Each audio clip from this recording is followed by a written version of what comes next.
أعوذ بالله من الشيطان الرجيم. بسم الله الرحمن الرحيم. ليس على الأعمى حرج ولا على الأعرج حرج ولا على المريض حرج ولا على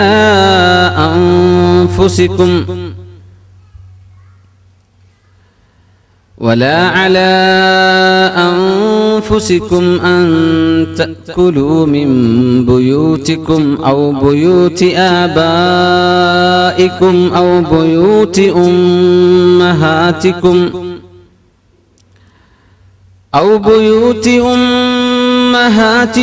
أو بيوت إخوانكم أو بيوت أخواتكم أو بيوت أعمامكم أو بيوت عماتكم أو بيوت بيوت أخوالكم أو بيوت خالاتكم أو ما ملكتم مفاتحه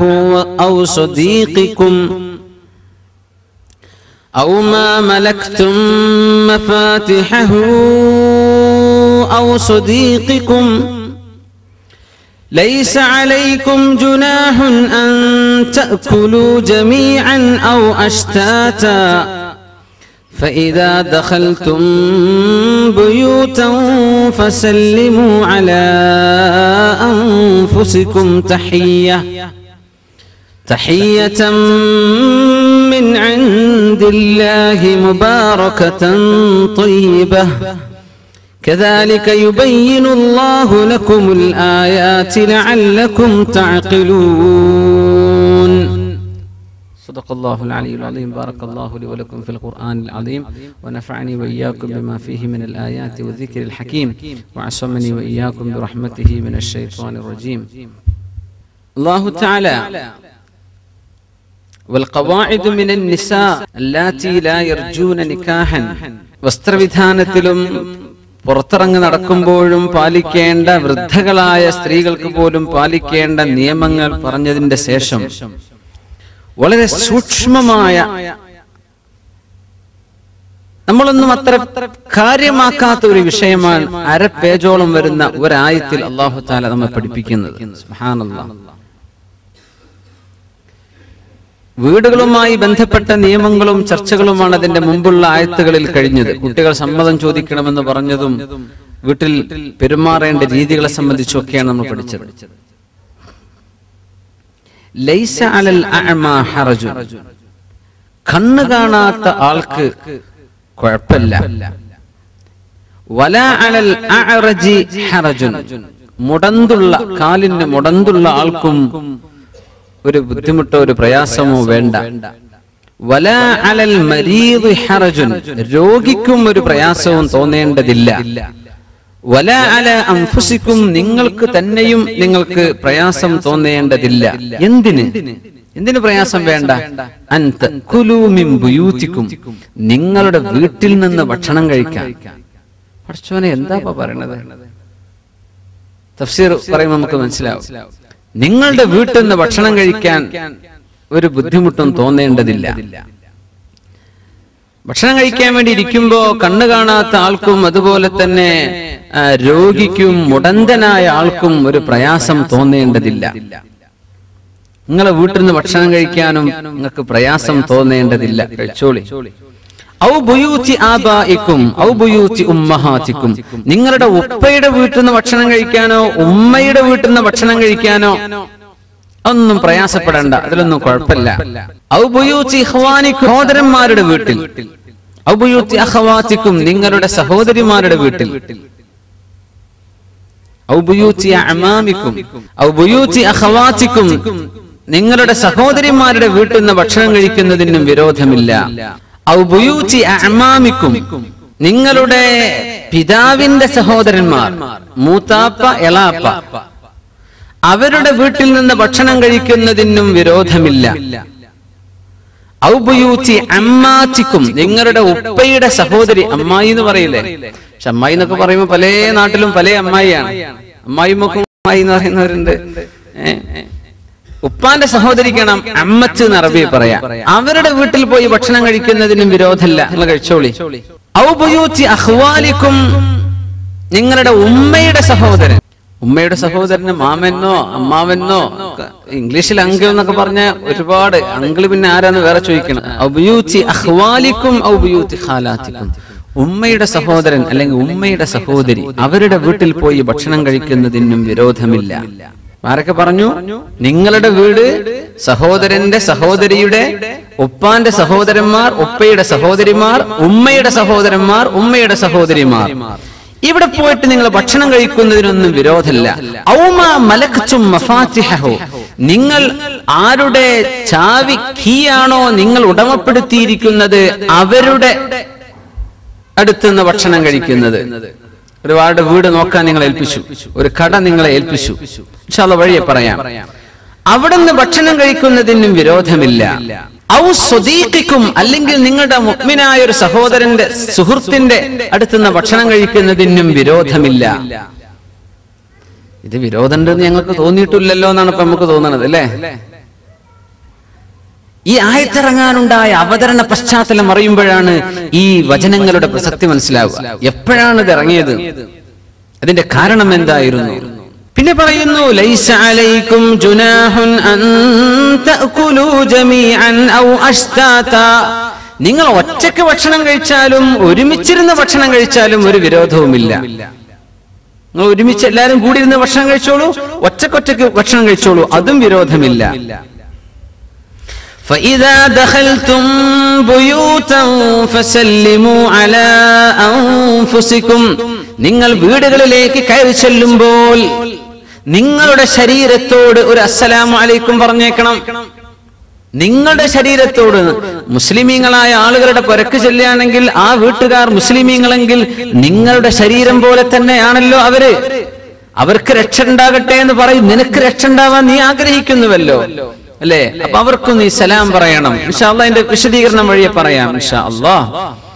തഹിയ്യതൻ മിൻ ഇൻദില്ലാഹി മുബാറകതൻ ത്വയ്യിബഹ, അല്ലാഹുവിൽ നിന്ന് നല്ല ബറക്കത്തുള്ള പരിശുദ്ധമായ സലാം വീട്ടിലേക്ക് കയറുമ്പോ പറഞ്ഞേക്കണം. ആളുള്ള വീട്ടിൽ കയറുമ്പോഴും ആളില്ലാത്ത വീട്ടിൽ കയറുമ്പോഴും സലാമുണ്ട്. ഇൻഷാ അല്ലാഹ് വഴിയെ പറയാം ആ സലാം എന്തൊക്കെയാണെന്ന്.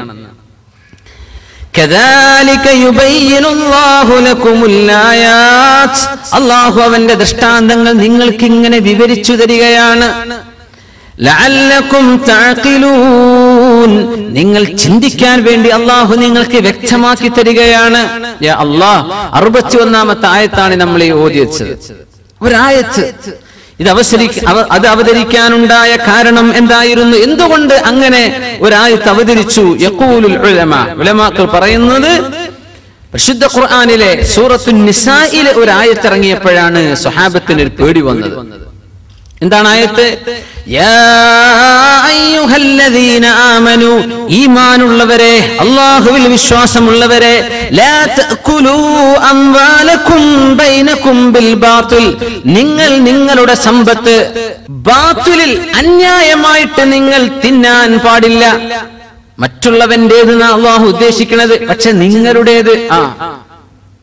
ജ്യേഷ്ഠന്റേതാണെന്ന് നശിപ്പിക്കേണ്ട, അനിയന്റെ എന്ന് പറഞ്ഞ് നശിപ്പിക്കല്ല, മറ്റൊരാളുടെ വീടാണ് നശിപ്പിക്കല്ല, അത് നിന്റേതെന്ന് വിചാരിക്ക്. നിങ്ങളുടെ സമ്പത്ത് അന്യായമായി തിന്നരുത് എന്ന് ആയത്തിറങ്ങിയപ്പോ സ്വഹാബത്ത് ആലോചിച്ചു, യാ അല്ലാഹ്, അന്യായമായി തിന്നരുത് എന്ന് പറഞ്ഞാൽ ജ്യേഷ്ഠന്റെയും അനുജന്റെയും വീട്ടിലൊക്കെ പോയിട്ട് നമ്മളങ്ങ് തിന്നുന്നില്ലേ? ഒരാളുടെ സമ്പത്തിൽ അയാൾക്ക് ഏറ്റവും ഇഷ്ടപ്പെട്ട ഒരു ഭാഗം അയാളുടെ ഭക്ഷണമാണല്ലോ. അപ്പോ ഈ ഭക്ഷണം കഴിക്കൽ ബാത്തിലായിട്ട് തിന്നരുത് എന്ന് പറഞ്ഞിൽ പെടൂലേ? പടച്ചോനെ, അവർക്ക് പൊരുത്തുണ്ടാവോ?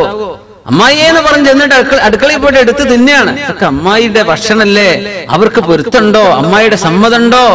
ഇതൊന്നും നമ്മൾ ചോദിക്കുന്നില്ലല്ലോ. പടച്ചോനെ, ഇത് അനുവദിക്കപ്പെടുമോ എന്ന് സ്വഹാബത്ത് പേടിച്ചു. സുബ്ഹാനല്ലാഹ്. അപ്പോഴാണ് ഈ ആയത്ത് കുഴപ്പമില്ല കേട്ടോ.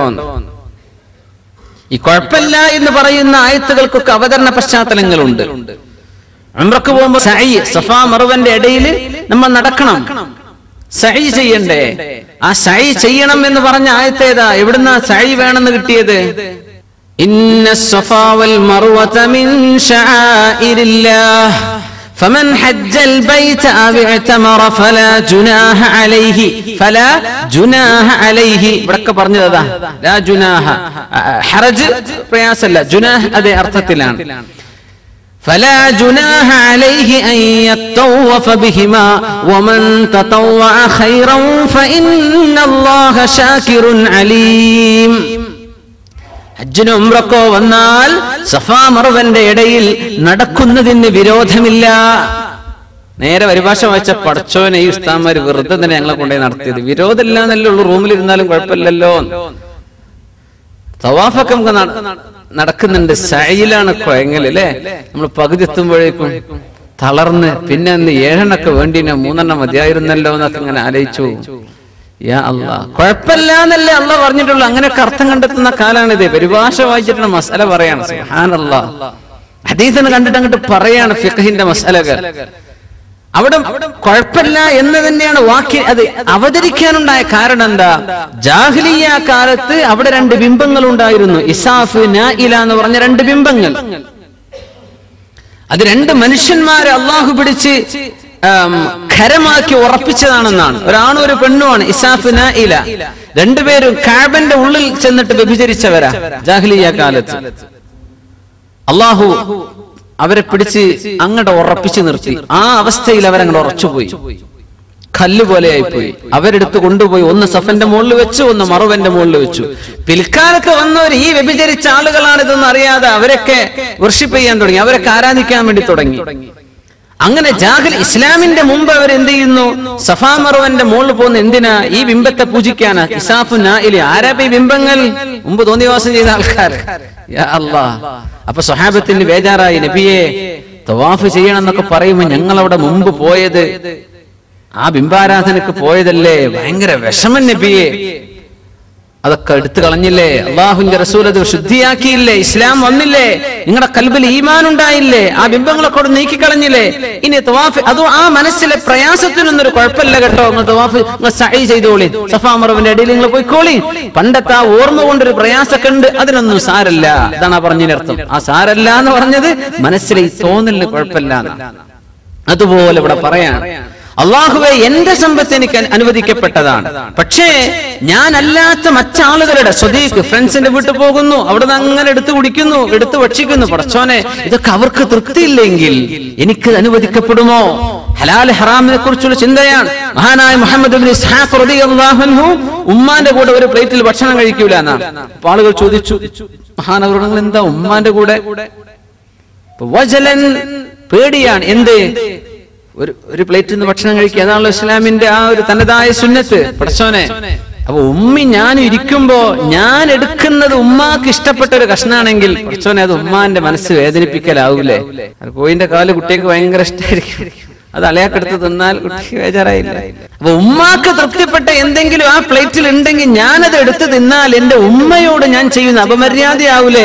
അതുകൊണ്ട് ഉമ്മാക്ക് എല്ലാ ഖിദ്മത്തും ചെയ്യുന്ന മഹാനവറുകൾ ഒരു പ്ലേറ്റിൽ നിന്ന് ഉമ്മാന്റെ കൂടെ കഴിക്കൂല, എന്റെ ഉമ്മയോടുള്ള ബഹുമാനം കൊണ്ട്.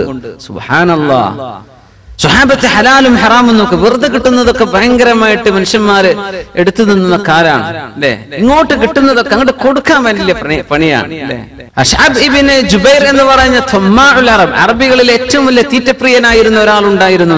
താബിഈങ്ങളുടെ കാലത്ത് ജീവിച്ചു പോയ ആളാണ് അദ്ദേഹം. കിണറ്റിൽ വീണപ്പോഴാണ് ആൾക്കാർ മുഴുവനും കൈ കൊടുത്തത്. ആ കൈയൊന്ന് പിടിച്ചു കയറ്റി തരാൻ കൈ കൊടുക്കൂല ഇയാൾ. കൈ കൊടുക്കണ, കൈ തന്നാലല്ലേ ഒന്ന് പിടിച്ചു ഒന്ന് എടുക്കാൻ പറ്റുള്ളൂ. അശ്അബ് ഇബ്നു ജുബൈർ കൈന്ന് താന്ന് പറഞ്ഞ് എല്ലാരും മാറി മാറി വിളിച്ചിട്ടും കൈ കൊടുക്കണില്ല. അതിലൊരുത്തന് തോന്നി, ഇത് തുമ്മാഉൽ അറബാണല്ലോ, ഏറ്റവും വലിയ അത്യാർത്ഥിയുള്ള മനുഷ്യനാണ് ഈ കിണറ്റിൽ വീണ്ടിരിക്കുന്നത്. അപ്പൊ ഒരാൾ വന്നിട്ട് എന്റെ കൈ ഇങ്ങോട്ട് പിടിച്ചോന്ന് പറഞ്ഞു. അതിൽ കൊടുത്തു. കൈ പിടിച്ചോന്ന് പറഞ്ഞാൽ ഇങ്ങോട്ട് കിട്ടുകയാണല്ലോ, ഞങ്ങൾക്ക് കൊടുത്തു പരിചയമില്ല. സുബ്ഹാനല്ലാഹ്, കൈ ഇങ്ങോട്ട് താന്ന് പറഞ്ഞിട്ട് കൊടുക്കണില്ല, കൊടുത്തു പരിചയമില്ല, ഇങ്ങോട്ട് കിട്ടിയിട്ടേ അയാൾക്ക് പരിചയമുള്ളൂ. അങ്ങനെ കിണറ്റുന്ന കാര്യം മനുഷ്യനാണ് ഈ അശ്അബ് ഇബ്നു ജുബൈർ എന്ന് പറഞ്ഞ മനുഷ്യൻ. സുബ്ഹാനല്ലാഹ്, ആളുകളുടെ ഹക്കിനെ സംബന്ധിച്ച് നമ്മുടേതാണ്ട് പോയാലും മറ്റുള്ളവന്റേത് ഇങ്ങോട്ട് വേണ്ട. ഇതാണ് ഇസ്ലാമിന്റെ സംസ്കാരം. ദീൻ എന്ന് പറയുന്നത് 4 എണ്ണമാണ്. നമ്മൾ ശരിക്കും മനസ്സിലാക്കണം. ഇസ്ലാം എന്ന നിസ്കാരം നോമ്പ് മാത്രമല്ല. ഇസ്ലാം പൂർത്തിയാവണമെങ്കിൽ 4 കാര്യങ്ങൾ ശരിയാവണം. ഒന്ന് അൽ അഖീദ, നമ്മുടെ വിശ്വാസ കാര്യം. അള്ളാഹുവിനെ സംബന്ധിച്ചുള്ള അഖീദ എന്താണ്? മലക്കുകളെ കുറിച്ച്, ജിന്നുകളെ കുറിച്ച്, ഖബറിനെ കുറിച്ച്, ആഖിറത്ത്, നമ്മുടെ അഖീദ ശരിയാവണം. 2 അൽ ഇബാദത്ത്, നമ്മുടെ ഇബാദത്തുകൾ ശരിയാവണം. 3 അൽ അഖ്ലാഖ്, മനുഷ്യന്റെ സ്വഭാവം. 4-മത്തേത് അൽ മുആമലാത്ത്, നമ്മുടെ ഇടപാടുകൾ, കച്ചവടം, വിൽക്കല്, വാങ്ങല്. ഇതിലെല്ലാം അല്ലാഹുവിനെ അനുസരിക്കുമ്പോഴേ ഇസ്ലാം പൂർത്തിയാകുള്ളൂ. 4 എണ്ണമാണ് ഇസ്ലാം: അഖീദ, ഇബാദത്ത്, അഖ്ലാഖ് വൽ മുആമലാത്ത്. നോമ്പ് നോൽക്കണം, നിസ്കരിക്കണം, സകാത്ത് കൊടുക്കണം എന്ന് തുടങ്ങി നമ്മൾ ചെയ്യേണ്ട കർമ്മങ്ങൾ അല്ലാഹു വ്യക്തമാക്കി പറഞ്ഞ ആയത്തുകൾ 150 ആണ്. പക്ഷെ 350-ലേറെയാണ് സ്വഭാവം നന്നാക്കണം എന്ന് പറഞ്ഞ ആയത്തുകൾ. നേരെ ഡബിളാണ്. അപ്പോ ഇസ്ലാം ഭയങ്കരമാണ്. നമ്മൾ വിചാരിച്ചതിനൊക്കെ അപ്പുറത്താണ്. സത്യവിശ്വാസികളായ സ്വഹാബത്ത് വിചാരിക്കേണ്ട, പടച്ചവനെ, ഞാൻ ഇങ്ങനെ അന്യന്റെ ഭക്ഷണം തിന്നുന്നത് പോലെ ആവില്ലേ എന്റെ ജ്യേഷ്ഠന്റെ, എന്റെ സഹോദരിയുടെ പുറയിൽ പോയി തിന്നാൽ? അടുത്തൊക്കെ വീടുകളൊക്കെ ഉണ്ടാകുന്ന സമയം, കണ്ണൂർ ആ ഭാഗത്തൊക്കെ അങ്ങനെ കുറെ ഉണ്ട്, വീട്ടുകാരൊക്കെ ഒരുമിച്ച് താമസിക്കുന്നവര്. പയ്യന്നൂർ ആ ഭാഗത്തൊക്കെ, രാമന്തളിക്കാരൊക്കെ ഉണ്ടോ? അതൊക്കെ ധാരാളം കാണാൻ കഴിയുന്നുണ്ട്. അൽഹംദുലില്ലാഹ്. അപ്പോ പെരക്കാരോട് പറയാ, ഇന്ന് രാവിലെ ഒന്നും വെച്ചേക്കണ്ട, ജ്യേഷ്ഠന്റെ അവിടെ നിന്ന് നാഷ്ത. ഉച്ചക്ക് ഒന്നും വെക്കണ്ട, അത് മറ്റേ ജ്യേഷ്ഠന്റെ അടുത്തുനിന്ന്. വൈകുന്നേരത്തെ ചായ പെങ്ങളെടുത്തുനിന്ന്. ഇങ്ങനെ ഒരാൾ ലാക്കിന് നിന്നാൽ ഇത് എനിക്ക് ഹലാലാകുമോ ഇല്ലയോ? നമ്മൾ ശരിക്കും ഒരു വലിയ വളരെ വളരെ മൈന്യൂട്ടായൊരു വിഷയമാണ് ചർച്ച കേട്ടോ. നമ്മളത് ഗൗരവത്തിൽ തന്നെ മനസ്സിലാക്കുക. തുടങ്ങുന്നു, ലൈസ അലൽ അഅമാ ഹറജുൻ, കണ്ണ് കാണാത്ത ആൾക്ക് വിരോധമില്ല. വലാ അലൽ അറജ് ഹറജുൻ, മുടന്തനായ മനുഷ്യനും കുഴപ്പമില്ല. വലാ അലൽ മരീദ് ഹറജുൻ, രോഗിയായ മനുഷ്യനും വിരോധമില്ല. വലാ അലാ അൻഫുസികും, നിങ്ങൾക്ക് തന്നെയും വിരോധമില്ല. അൻ തഅകുലൂ മിൻ ബുയൂതികും, നിങ്ങളുടെ വീട്ടിൽ നിന്ന് തിന്നുന്നതിന് വിരോധമില്ല. എന്തേ നിങ്ങളുടെ വീട്ടിൽ നിന്ന്? അതിനിപ്പോ സമ്മതം വേണോ? ആ പറഞ്ഞതിന്റെ ഉദ്ദേശം മകനും മകളും ഇവിടെ പറഞ്ഞോ? ഇല്ല. മകന്റെ പുരയിന്ന് മകളുടെ പുരയിന്ന് പറഞ്ഞോ ഇവിടെ? ഇല്ല. അങ്ങ് ശ്രദ്ധിച്ചില്ലേ? ആരുടെ വീട്ട്? നിങ്ങളുടെ വാപ്പയുടെ, ഉമ്മയുടെ, സഹോദരന്റെ, സഹോദരിയുടെ, അമ്മായിയുടെ അമ്മ ഒക്കെ പറഞ്ഞു. മകനും മകളും പറഞ്ഞോ? ആ പറഞ്ഞതാണ് ഈ വാക്ക്, മിൻ ബുയൂതികും, നിങ്ങളുടെ മകനും മകളും നിങ്ങളുടെ വീട് തന്നെയാണ്. അതിന് കുഴപ്പമില്ല. ഇൻഷാ അല്ലാഹ് വഴിയെ പറയാം. അതിനാണ് നിങ്ങളുടെ വീട്. മക്കളെ പറയേണ്ട സ്ഥാനത്ത് ആ മക്കൾ എന്ന് പറഞ്ഞില്ല. മനഃപൂർവ്വം അള്ളാഹു ഒരു കാര്യം പഠിപ്പിക്കുകയാണ്. നിങ്ങളുടെ വീട്, നിങ്ങളുടെ മകൻ, നിങ്ങൾ. ഫഇന്ന വലദഹു മിൻ കസ്ബിഹി, ഒരാളുടെ മക്കൾ എന്ന് പറയുന്നത് അയാളുടെ അധ്വാനം തന്നെ എന്ന് റസൂലുള്ളാഹി സ്വല്ലല്ലാഹു അലൈഹി വസല്ലം. അപ്പോ എന്താണ് കണ്ണുപൊട്ടന്മാരെ കുറിച്ച് ഇവിടെ പറഞ്ഞത്?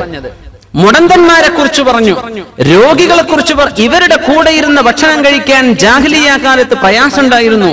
ആളുകൾ ഭക്ഷണം കഴിച്ചിരുന്നില്ല. ഒന്നുമല്ല, കണ്ണു കാണാത്ത ഒരാൾ വന്ന് ഭക്ഷണം കഴിക്കുമ്പോ ഒരുപക്ഷെ അയാളുടെ കൈ ഭക്ഷണത്തിൽ തളികയിൽ ഇങ്ങനെ തപ്പിത്തടഞ്ഞു പോയേക്കും അല്ലേ? അയാൾക്കുടെ ഭക്ഷണം കഴിക്കുമ്പോ വസ്ത്രത്തിൽ ഭക്ഷണം വീണെന്ന് വരും. താടിയിലോ മുടിയിലോ മീശയിലോ ഒക്കെ ഭക്ഷണത്തിന്റെ അംശങ്ങൾ പറ്റിപ്പിടിച്ച് കണ്ണു കാണാത്ത ആളല്ലേ? അള്ളാഹു അദ്ദേഹത്തെ കണ്ണെടുത്ത് പരീക്ഷിച്ചതാണ് അല്ലേ? അള്ളാഹു ഒരു മനുഷ്യന്റെ ഹബീബത്തെ, വളരെ പ്രിയപ്പെട്ട 2 അള്ളാഹു കൊണ്ടുപോയാൽ 2 കണ്ണുപോയ മനുഷ്യൻ അള്ളാഹുവിനെ ആലോചിച്ച് ക്ഷമിച്ചാൽ അതിന് പകരം സ്വർഗമാണെന്ന് നബിയുനാ റസൂലുള്ളാഹി സ്വല്ലല്ലാഹു അലൈഹി വസല്ലം. കണ്ണിന്റെ കാഴ്ച നഷ്ടപ്പെട്ടാൽ അള്ളാഹുവിനെ വിചാരിച്ച് കൂലി ആഗ്രഹിച്ചാൽ അതിന് സ്വർഗമാണ് പ്രതിഫലം. അപ്പോ കണ്ണുപൊട്ടന്മാരുടെ കൂടെ അന്ന് ജാഹിലിയ്യ കാലത്ത് ഇരുന്ന് ഭക്ഷണം കഴിക്കൂല. മുടന്തന്മാർ, രോഗികൾ. മുടന്തന്മാരുടെ വിഷയം, അവർ ഇരിക്കുകയാണെങ്കിൽ കാലൊന്ന് നീട്ടിവെക്കേണ്ടി വരും അവർക്ക്. അപ്പൊ അടുത്തിരിക്കുന്ന ആൾക്കൊരു പ്രയാസം തോന്നും. എന്നാൽ പ്രയാസം തോന്നരുത്, അതാണ് ഈ പറഞ്ഞത്. കണ്ണുപൊട്ടനായ ആളാണ് ഭക്ഷണം കഴിക്കുന്ന. റമദാനൊക്കെ വരുന്നുണ്ട്, കൂടി ഒരുമിച്ചിരുന്ന് ഭക്ഷണം കഴിക്കുന്ന ടെന്റുകളൊക്കെ അല്ലേ? അവിടെ രോഗികൾ വരും, കാലിന് സുഖമില്ലാത്തവർ വരും, കണ്ണു കാണാത്തവർ വരും, മുഷിഞ്ഞ വസ്ത്രട്ട ആളുകൾ വന്നു വരും. ഒന്നും തോന്നണ്ട, അവർക്ക് കഴിയാത്തത് കൊണ്ടായിരിക്കും വിചാരിക്കുക. നീ ക്ഷമിക്ക്. അള്ളാഹു എല്ലാം ആഫിയത്തിൽ പടച്ചിട്ടുള്ള നിന്റെ മനസ്സിൽ അള്ളാഹു പരീക്ഷിച്ചവരെ സംബന്ധിച്ച് ഒരു മോശമായ വിചാരം തോന്നാൻ പാടില്ല. അവര് രോഗികളല്ലേ, അവര് മുടന്തന്മാരല്ലേ, അവർ കണ്ണില്ലാത്തവരെ അള്ളാഹു അവരെ പരീക്ഷിച്ചിട്ടില്ലേ? അതുകൊണ്ട് നിനക്ക് അവരുടെ കൂടെ ഭക്ഷണം കഴിക്കുന്നതിന് ഒരു പ്രയാസവും തോന്നരുത് കേട്ടോ. റസൂലുള്ളാഹി സ്വല്ലല്ലാഹു അലൈഹി വസല്ലം നമ്മെ പഠിപ്പിക്കുകയാണ്. അല്ലാഹു തആല ഒരു പേജങ്ങ് പറഞ്ഞു പഠിപ്പിക്കുന്ന ആശയം ഇതാണ്. രോഗികളെ കുറിച്ച് കാണുമ്പോൾ മോശമായ ആരാണ് രോഗം അള്ളാഹുവിനോട് വേണമെന്ന് ചോദിച്ചത്? നമ്മൾ ആരെങ്കിലും ചോദിച്ചിട്ടാണോ രോഗം വന്നത്? അല്ല. കണ്ണുപൊട്ടന്മാരായി അന്ധന്മാരായി ജനിച്ചിട്ടുള്ള ആളുകൾ, അല്ലെങ്കിൽ പിന്നീട് കണ്ണിന്റെ കാഴ്ച നഷ്ടപ്പെട്ടവർ, അവർ അള്ളാഹിനോട് ചോദിച്ചതാണോ എന്റെ കണ്ണ് വേണ്ടാന്ന്? അല്ല, അള്ളാഹു അവരെ ഇബ്തലാ, അള്ളാഹു പരീക്ഷിച്ചതല്ലേ. കാലിന്റെ മുടന്ത് ആർക്കാണ് അങ്ങനെ ജനിക്കാൻ ആഗ്രഹം? അവരുടെ പണിയാണോ അത്? ഖാലിഖായ അള്ളാഹുവിന്റെ പണി. എന്തിനാ കുറച്ചാളുകൾ അള്ളാഹു ഇങ്ങനെ ആക്കുന്നത്? ബഹുഭൂരിപക്ഷം ആളുകളും കണ്ണുപൊട്ടന്മാരാണോ? അല്ല. അള്ളാഹുവിന്റെ സൃഷ്ടികളിൽ 99% ആളുകളും പെർഫെക്റ്റ് ക്രിയേഷൻ ആണ്. പക്ഷെ 1% അള്ളാഹു തആല ചില വിടവുകൾ ഇങ്ങനെ കൊടുക്കും. എല്ലാവർക്കും ഹാർട്ട് ക്ലിയറാ, ചില ആൾക്ക് ഒരു പ്രശ്നം, കണ്ണിനൊരു പ്രശ്നം, ചെവിക്കൊരു പ്രശ്നം, കാലിന് കയ്യിന് വിരലുകൾക്ക്. എന്തേ? ഇതുണ്ടാകുമ്പോഴാണ് ഈ നിഅമത്തിന്റെ വില മനസ്സിലാവുള്ളൂ. ആ നഷ്ടപ്പെട്ടവർക്ക് അല്ലാഹു കൂലി വേറെ കൊടുക്കുന്നതിന് പകരം. പക്ഷേ ഇതെല്ലാം പൂർണ്ണതയിൽ പടക്കപ്പെട്ട മനുഷ്യന് ഈ പൂർണ്ണതയുടെ വില അറിയണമെങ്കിൽ അപൂർണം അവന്റെ ഇടയിൽ മരിക്കുമ്പോഴേ ജീവന്റെ വില മനസ്സിലാവുള്ളൂ. പ്രായാധിക്യം വരുമ്പോഴാണ് ചെറുപ്പക്കാരുടെ വില മനസ്സിലാവുക. എന്റെ യൗവനം, യാ അല്ലാഹ്. പ്രായമുള്ളവരെ കാണുമ്പോൾ ചെറുപ്പക്കാരെ വിചാരിക്കണം, ഞാൻ അങ്ങോട്ട് എത്താൻ പോകുന്ന ആളാണ്. എല്ലാരും ഒരു ദിവസം ഒരു കാലഘട്ടത്തിൽ ജീവിപ്പിച്ച് കോടാനുകോടി മനുഷ്യരെ ഈ ജനറേഷൻ ആഫ്റ്റർ ജനറേഷൻ ഇങ്ങനെ കൊണ്ടുവരാതെ സയ്യിദുനാ ആദം നബി അലൈഹിസ്സലാം മുതൽ ഖിയാമത്ത് നാൾ വരെ വരാൻ പോകുന്ന മനുഷ്യരെ 100 കൊല്ലത്തിനിടക്ക് അല്ലാഹു എല്ലാവരും ഒരുമിച്ച് പടച്ചു, ഒരുമിച്ച് അങ്ങ് മരിപ്പിച്ചു എന്ന് വിചാരിക്കുക. അല്ലാഹു അങ്ങനെ ചെയ്തുകൂടായിരുന്നോ? ഉലമാ അത് തഫ്സീറുകളിൽ ചർച്ച ചെയ്തു. അള്ളാഹുവിന് അത് ചെയ്യാമായിരുന്നില്ലേ? പക്ഷെ എന്താ നടക്കുന്നത്? കുറെ കൂട്ടർ ജനിക്കുന്നു, കുറെ മരിക്കുന്നു, കുറെ ചെറുപ്പക്കാർ, കുറെ കൊച്ചുമക്കൾ, കുറെ ഗർഭിണികളായ പെണ്ണുങ്ങൾ, ഗർഭാശയത്തിൽ കിടക്കുന്ന കുഞ്ഞുങ്ങൾ, കുറെ പ്രായമുള്ളവർ, അങ്ങേയറ്റം പ്രായം ചെന്നവർ, കുറെ മരിക്കുന്നവർ. ഇതെല്ലാം കണ്ടുകൊണ്ടാണ് അള്ളാഹു മനുഷ്യനെ പടക്കുന്നത്. ഇതൊന്നും എല്ലാവരും ഒപ്പം മരിക്കുകയാണെങ്കിൽ ആർക്കെങ്കിലും മരണം എന്താണെന്ന് അറിയോ? എല്ലാവരും ഒരുമിച്ചങ്ങ് മുളച്ചതാണ്. ജന്മം എന്താണെന്നറിയോ? വാർദ്ധക്യത്തിന്റെയും യൗവനത്തിന്റെയും വ്യത്യാസങ്ങൾ അറിയുമോ? ഇല്ല. അള്ളാഹു ഇതൊക്കെ ഭൂമിയിൽ വെച്ചിട്ടുണ്ട്. എന്തിന്? അള്ളാഹുവിനെ സംബന്ധിച്ച് ബോധം വരാൻ, അവനവനെ കുറിച്ച് ബോധം വരാൻ. അതുകൊണ്ട് ലൈസ അലൽ അഅമാ ഹറജുൻ, കണ്ണുപൊട്ടനെ കാണുമ്പോൾ നിങ്ങൾ ആരും മനസ്സിൽ ഒരു നിലക്കും ഒരു വെറുപ്പും വിചാരിക്കരുത്. അവരുടെ വസ്ത്രത്തിലൊക്കെ അഴുക്കുണ്ടെന്ന് വരും, അവരുടെ താടിയിലും അവരുടെ മുഖത്തൊക്കെ എന്തെങ്കിലും ഭക്ഷണം പറ്റിപ്പിടിച്ചെന്ന് വരും. മുടന്തന്മാർ വന്ന് അരികത്ത് ഇരിക്കുമ്പോൾ ഒരു പ്രയാസവും തോന്നരുത് അവരുടെ അരികത്ത് ഇരുന്ന് ഭക്ഷണം കഴിക്കാൻ. അള്ളാഹു അവരെ പരീക്ഷിച്ചവരാണ്. രോഗികൾ, ചില രോഗം നമുക്ക് പ്രയാസമായിട്ട് തോന്നും, വളരെ ഇഷ്മിഇസാസ്, ഒരു തരത്തിൽ നമുക്ക് ഡിസ്കസ്റ്റിംഗ് എന്ന് പക്ഷേ തോന്നാൻ പാടില്ല. അള്ളാഹു കൊടുത്ത പരീക്ഷണല്ലേ, തോന്നരുത്. അഷ്റഫുൽ ഖൽഖ് സ്വല്ലല്ലാഹു അലൈഹി വസല്ലം ഈ സന്ദർഭത്തിൽ നമുക്കൊരു ദുആ പറഞ്ഞു. മൻ റആ മുബ്തലൻ, പരീക്ഷണത്തിൽപ്പെട്ട ഒരാളെ നമുക്ക് കാണാൻ ഇടയായാൽ, കൈയില്ലാത്ത ഒരാൾ, കാലില്ലാത്ത ഒരാൾ, കണ്ണുപോയ ഒരാൾ, കേൾവില്ലാത്ത, ശബ്ദിക്കാൻ പറ്റാത്ത ആൾ, ഇത്തരക്കാരൊക്കെ നമ്മൾ കാണൂലേ ജീവിതത്തിൽ? അവരെ കാണുമ്പോൾ ആരെങ്കിലും ഈ ദുആ പറഞ്ഞാൽ, അൽഹംദുലില്ലാഹില്ലദീ ആഫാനി മിമ്മ ഇബ്തലാക ബിഹി വഫളലനി അലാ കസീരിൻ മിമ്മൻ ഖലഖ തഫ്ദീലാ. അൽഹംദുലില്ലാഹില്ലദീ ആഫാനി മിമ്മ ഇബ്തലാക ബിഹി വഫളലനി അലാ കസീരിൻ മിമ്മൻ ഖലഖ തഫ്ദീലാ. അല്ലാഹുവേ, നിനക്ക് സ്തുതി പടച്ചവനെ. അല്ലദീ ആഫാനി മിമ്മ ഇബ്തലാക ബിഹി, അല്ലാഹു നിനക്ക് ഏതൊരു പരീക്ഷണം തന്നോ ആ പരീക്ഷണം എനിക്ക് സംഭവിക്കാതെ അള്ളാഹു എന്നെ കാത്തുവല്ലോ. ഒരുപാട് അള്ളാന്റെ സൃഷ്ടികളെക്കാളും അള്ളാഹു എന്നെ ബഹുമാനിച്ചുവല്ലോ. അൽഹംദുലില്ലാഹ് എന്ന് പറഞ്ഞാൽ ലം യുസിബ്ഹു ദാലികൽ ബലാ, ആ മനുഷ്യന് വന്ന ബലാ ഇയാൾക്ക് വരികയില്ലെന്ന് നബിയുനാ റസൂലുള്ളാഹി സ്വല്ലല്ലാഹു അലൈഹി വസല്ലം. ഈ ദുആ പഠിക്കുക. അൽഹംദുലില്ലാഹ് അല്ലദീ ആഫാനി മിമ്മ ഇബ്തലാക ബിഹി, നിന്നെ അല്ലാഹു പരീക്ഷിച്ചുവല്ലോ, അത് എന്നെ പരീക്ഷിച്ചില്ലല്ലോ. അൽഹംദുലില്ലാഹ്. ഈ ദുആ പറയുമ്പോൾ ശ്രദ്ധിക്കണം, നമ്മൾ ആരുടെ മുമ്പിലാണോ പറയുന്നത് ആ ആളിത് കേൾക്കാൻ പാടില്ല. ആളിത് കേൾക്കുമ്പോൾ മനസ്സ് വേദനിക്കൂലേ? പക്ഷോനെ, ഞാൻ ഇങ്ങനെ ആയിപ്പോയല്ലോ. യാ അല്ലാഹ്, അൽഹംദുലില്ലാഹ് അല്ലദീ ആഫാനി മിമ്മ ഇബ്തലാക ബിഹി. ഹോസ്പിറ്റലിലൊക്കെ ചെല്ലുമ്പോൾ എത്ര പറയേണ്ടി വരും. ഓരോ വാർഡിലും അല്ലെ, നമ്മൾ രോഗികളെ കാണാൻ ചെല്ലുമ്പോൾ നമ്മൾ നമ്മുടെ ബന്ധുക്കളെ മാത്രം ചെന്നിട്ട് ആ റൂം നമ്പർ മാത്രം നോക്കി അവിടെ കണ്ട് അവിടെ നിന്ന് തിരിച്ചു, അപ്പുറം ഒന്നും നോക്കൂല അല്ലേ? അങ്ങനെയാണ്. എത്ര റൂം നമ്പർ, ബെഡ് നമ്പർ എത്രയാന്നാ ചോദിക്കുക. എന്നിട്ട് നേരെ സ്ട്രൈറ്റ് അപ്പുറത്തൊക്കെ രോഗികളില്ലേ, അവരോട് അസ്സലാമു അലൈക്കും. എന്തെങ്കിലുമൊക്കെ സഹായം നമുക്ക് ചെയ്യാൻ പറ്റുന്ന ചെയ്തു കൊടുക്കുക, ഒരു നല്ല വാക്ക് പറയാ, ശുശ്രൂഷിക്കാൻ ആരെങ്കിലും കൂടണ്ടോ, എന്തെങ്കിലും ചെയ്തു തരണോ, കഴിയുന്ന ആളുകൾ അത് ചെയ്യണം. മറ്റുള്ള രോഗികളെ അവരെ കാണുമ്പോൾ അള്ളാഹു നമുക്ക് ചെയ്ത നിഅമത്ത് ഓർമ്മ വരും. മുഅ്മിനെ, നമുക്കിപ്പോ ശമ്പളം കുറഞ്ഞതിന്റെ കുഴപ്പമേ ഉണ്ടാവുള്ളൂ, നമുക്ക് തൊലി നിറല്ലാത്തതിന്റെ കുഴപ്പമേ തോന്നുള്ളൂ. സഹോദരിമാർ ആലോചിക്കുക, അള്ളാഹു മുസീബത്ത് കൊണ്ട് അള്ളാഹു പരീക്ഷിച്ച ആളുകൾ എന്താണ്, രോഗികളുടെ അവസ്ഥകൾ എന്തൊക്കെയാണ്. അള്ളാഹു എനിക്ക് എന്നെ സലാമത്ത് നൽകിയല്ലോ റബ്ബേ, വഫദ്ദലനി അലാ കസീരിൻ മിമ്മൻ ഖലഖ തഫ്ദീല, നീ പടച്ച സൃഷ്ടികളിൽ ഒരുപാട് സൃഷ്ടികളെക്കാളും എനിക്ക് നീ ബഹുമാനവും ആദരവും തന്നുവല്ലോ അല്ലാഹ്, അൽഹംദുലില്ലാഹ് എന്ന് പറഞ്ഞാൽ ആ മനുഷ്യന് വന്ന മുസീബത്ത് ഈ ദുആ ചൊല്ലി ആൾക്ക് വരികയില്ലെന്ന് റസൂലുള്ളാഹി സ്വല്ലല്ലാഹു അലൈഹി വസല്ലം. കണ്ണില്ലാതെ ജനിച്ചവര്, കണ്ണുള്ളവന്റെ കണ്ണ് കാഴ്ച പോകൂലേ? തിന്മ ചെയ്യുന്ന ആളുകൾക്ക് അത് വരുമ്പോ ശിക്ഷയാണ്, പക്ഷെ നന്മ ചെയ്യുന്ന ആളുകൾക്ക് അത് വരുമ്പോ അള്ളാഹു അവർക്ക് ഒരുപാട് കൂലി ഒറ്റയടിക്ക് കൊടുക്കാൻ തീരുമാനിച്ചു എന്നതിനർത്ഥം. അതുകൊണ്ട് ലൈസ അലൽ അഅമാ ഹറജുൻ, കണ്ണ് കാണാത്ത ആളുകളെ കുറിച്ച് ഒന്നും മനസ്സിൽ തോന്നലുകൾ അരുതാത്തത്, അവരെ പറ്റി ഒരു വെറുപ്പ് തോന്നാൻ പാടില്ല. കാലിന് മുടന്തുള്ളവർ, അസുഖമുള്ളവർ, വലാ അലാ അൻഫുസികും അൻ തഅകുലൂ മിൻ ബുയൂതികും.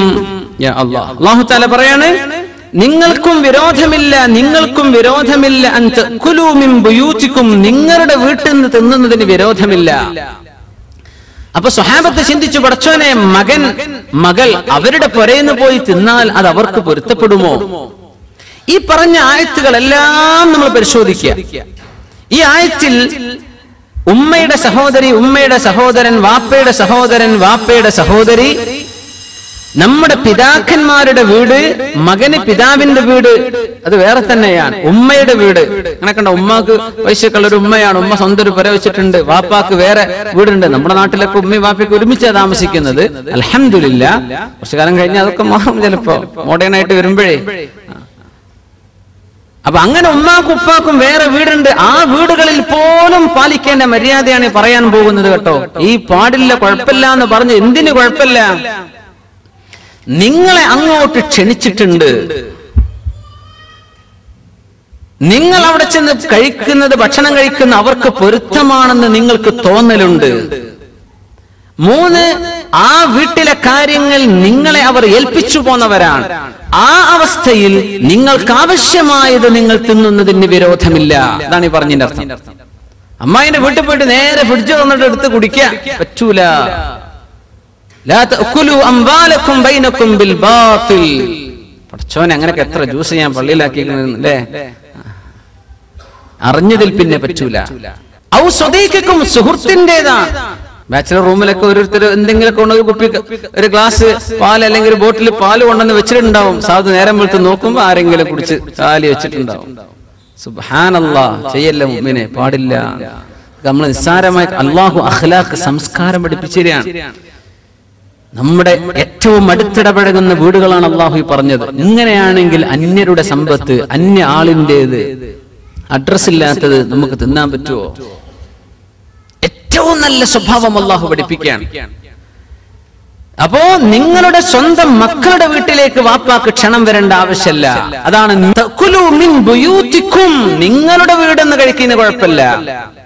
വാപ്പയെ സംബന്ധിച്ചിടത്തോളം മകനോ മകളോ ഉള്ള വീട് അത് സ്വന്തം പുര പോലെ തന്നെയാണ്, അവരുടേത്. പക്ഷെ മകളുടെ ഭർത്താവിന്റെ പുരയാണ്, അല്ലെങ്കിൽ മകന്റെ ഭാര്യയുടെ പുരയാണ്. അങ്ങനെ ഉണ്ടെങ്കിൽ അവിടെ നിയമം മാറും.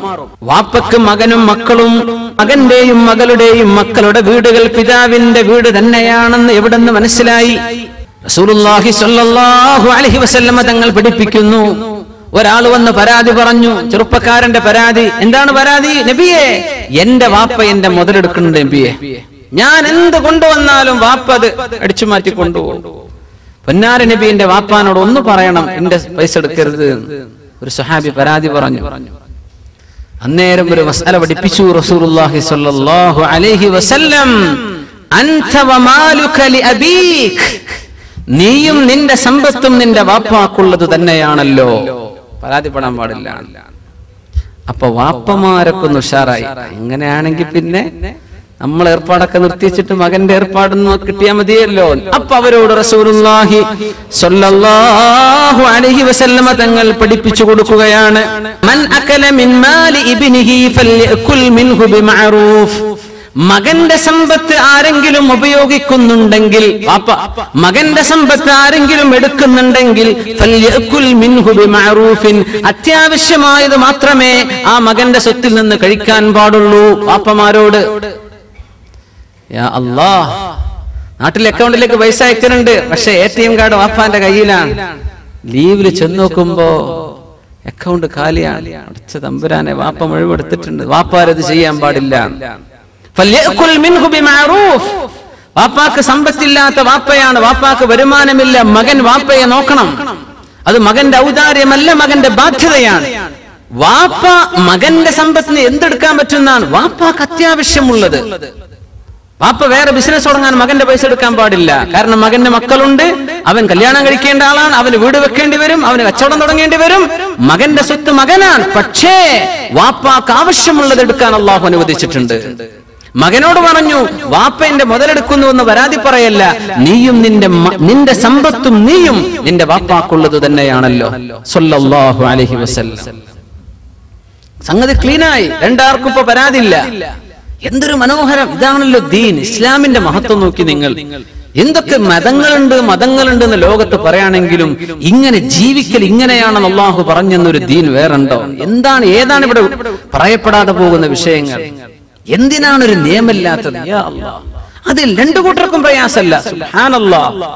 അൻത വമാലുക ലിഅബീക്, നീയും നിന്റെ സമ്പത്ത് നിന്റെ വാപ്പാക്കുള്ളതാണ്. വാപ്പയോട് പറയുന്നു, മൻ അകല മിൻ മാലി ബിനിഹി ഫൽയഅകുൽ മിൻഹു ബിമഅറൂഫ്. വാപ്പ മകന്റെ സമ്പത്ത് തിന്നാണെങ്കിൽ ആവശ്യമായത് എടുത്താൽ മതി, തൂർത്തടിക്കാൻ പാടില്ല. യാ അല്ലാഹ്, അങ്ങനെ നിങ്ങളുടെ മകന്റെയോ മകളുടെയോ വീട്ടിൽ നിന്ന് ഭക്ഷണം കഴിക്കുന്നതിന് വിരോധമില്ല. ഔ ബുയൂതി ആബായിക്കും, വാപ്പയുടെ പുരയിൽ നിന്ന് ഭക്ഷണം കഴിക്കുകയാണ്, വാപ്പ വിളിച്ചു, അല്ലെങ്കിൽ വാപ്പയെ കാണാൻ ചെന്നു, വാപ്പ ഈ മകനായിട്ട് നല്ല ടേംസിലാണ്, കുഴപ്പമില്ല, വാപ്പാക്ക് പൊരുത്തമാണല്ലോ, അവിടെ നിങ്ങൾ ഭക്ഷണം കഴിച്ചോളി. അതിൽ നിങ്ങൾ ഹറാമായിട്ട് തിന്നുക, അന്യായമായിട്ട് തിന്നുക എന്ന വിഷയം വരുന്നില്ല. എപ്പോ വരുന്നില്ല? വാപ്പ സ്വന്തമായിട്ട് താമസിക്കുന്ന ഒരാളാണ്, വാപ്പ വീടൊക്കെ അടച്ചു പോകുന്നു, വാപ്പ പോയ തക്കത്തിൽ മകൻ കയറിയിട്ട് അവിടുന്ന് എന്തെങ്കിലും എടുത്ത് കഴിച്ചു, അല്ലെങ്കിൽ എന്തെങ്കിലും എടുത്തു, കുറ്റാണോ? കുറ്റമാണ്. അമ്മായിയും അമ്മാവനും മൂത്താപ്പയും എളാപ്പയൊക്കെ ഇവിടെ പറഞ്ഞു, സഹോദരനും സഹോദരിയും പറഞ്ഞു. ഇവരുടെ വീട്ടിൽ നിന്ന് എന്താ കഴിക്കേണ്ടത്? മബ്ദൂലായത് മുഫസ്സിരീങ്ങൾ പറയാ എന്ന് പറഞ്ഞാൽ അവിടെ പുറത്ത് വെച്ചതാ സംഗതി, അത് നിങ്ങൾ എടുത്ത് കഴിച്ചോളി, നിങ്ങളവിടെ ചെല്ലുന്നവർക്ക് വിരോധമില്ലല്ലോ. അവര് പൂട്ടിട്ട സംഗതിയാണ്, അടച്ചു വെച്ച സംഗതിയാണ്, സൂക്ഷിച്ചു വെച്ച സംഗതിയാണ്, അതെടുത്ത് തിന്നാൻ പറ്റില്ല. ചായപ്പൊടിയും കെറ്റിലും വെള്ളം അവിടെ ഉണ്ട്, നിങ്ങളൊരു ഗ്ലാസ് ചായ ഉണ്ടാക്കി കുടിച്ചു, ഒരു കുഴപ്പമില്ല. പക്ഷേ അവരടച്ചു പൂട്ടി വെച്ച കുറച്ച് കാര്യപ്പെട്ട എന്തെങ്കിലും കുറച്ച് സ്നാക്കുകളോ എന്തെങ്കിലും കുറച്ച് ഡ്രൈ ഫ്രൂട്ടുകളോ എന്തെങ്കിലുമൊക്കെ വെച്ചിരുന്നു, അതെടുത്ത് തിന്നണ്ട, അതിന് സമ്മതം വേണം, അതിന് സമ്മതം വേണം. അവര് സൂക്ഷിച്ചു വെച്ചത് പൊളിച്ചെടുക്കാൻ പാടില്ല, അവിടെ തുറന്നു വെച്ച് നിനക്ക് എടുക്കാം. പക്ഷെ അവരെ നിന്നെ ക്ഷണിച്ചതാണ്, ഒരു സദ്യക്ക് വിളിച്ചതാ, ഭക്ഷണത്തിന് വിളിച്ചതാ, നീ ഭക്ഷണം കഴിച്ചോ, അതിൽ കുറച്ച് ഏറെ കഴിച്ചു, കുറച്ച്, അതൊന്നും വിഷയമല്ല. മാതും തമ്മദ്ഉവൻ, നിന്നെ അങ്ങോട്ട് ക്ഷണിച്ചതാണല്ലോ, അതുകൊണ്ട് കുഴപ്പമില്ല, നീ ഭക്ഷണം കഴിച്ചോളൂ, അവിടെയൊന്നും പ്രശ്നം വരുന്നില്ല. ഔ ബുയൂതി ഉമ്മഹാതികും, ഉമ്മയുടെ പുരക്ക് ചെന്നത്.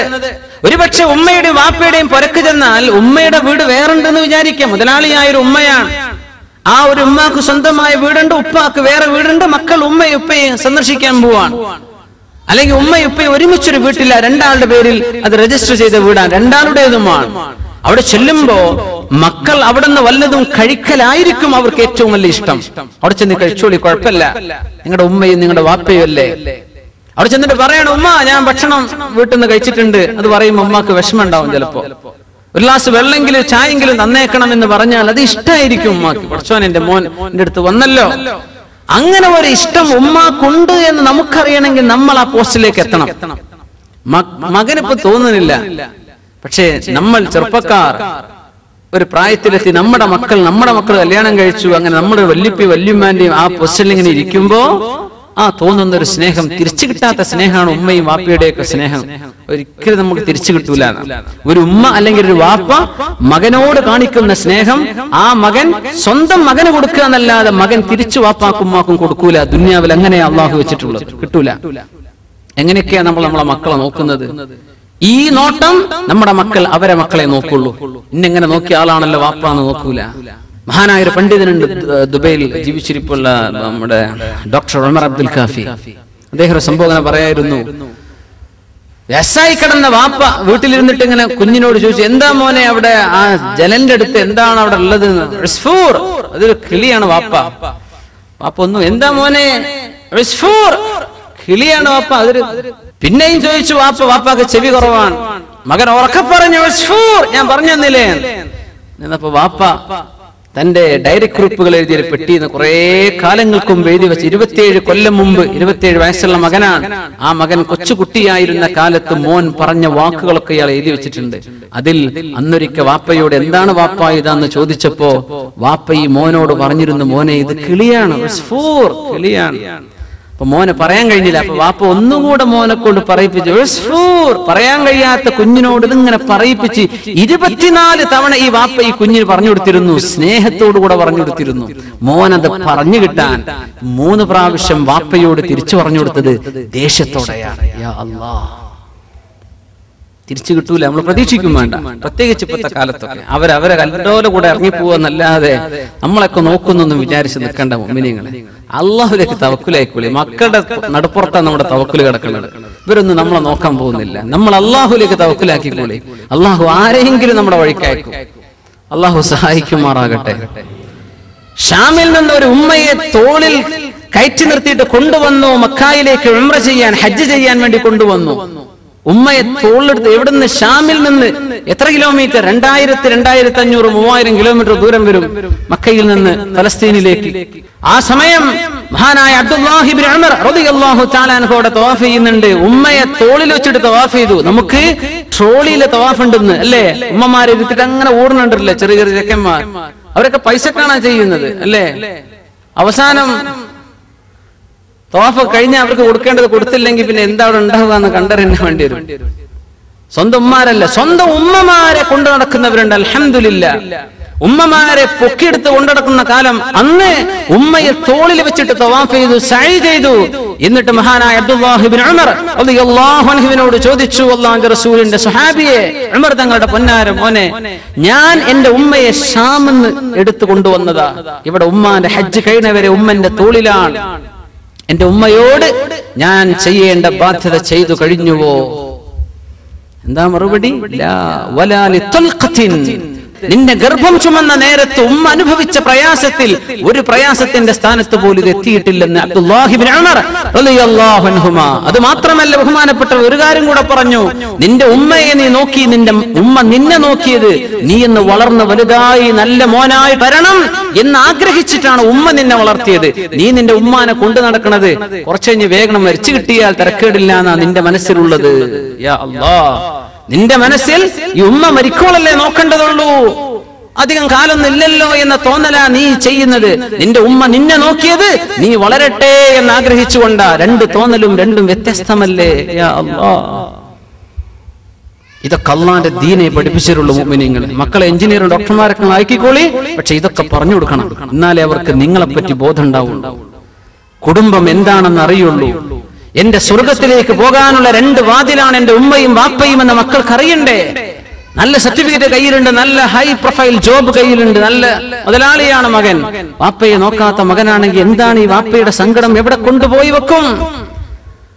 അപ്പോ സ്വന്തം ഉമ്മയുടെയും വാപ്പയുടെയും പുരക്ക് പോയി നിങ്ങൾ ഭക്ഷണം കഴിച്ചോളി, അതൊന്നും ഹറാമായി തിന്നുന്ന തീറ്റയല്ല, അതിലൊന്നും പ്രയാസപ്പെടേണ്ടതില്ല എന്ന് പരിശുദ്ധ ഖുർആൻ ഈ സൂറത്തുൻ നൂറിൽ 61-ാമത്തെ ആയത്തിൽ പഠിപ്പിക്കുകയാണ്. ഖാലും അങ്കിളാണ്, ഖാലത്തും ആന്റിയാണ് ഇംഗ്ലീഷിൽ. പക്ഷേ ആര് ഏത് വഴിക്കുള്ള ബന്ധം എന്ന് അറബിയിലെ വളരെ ഭംഗിയാണ് അറബ് ഭാഷ.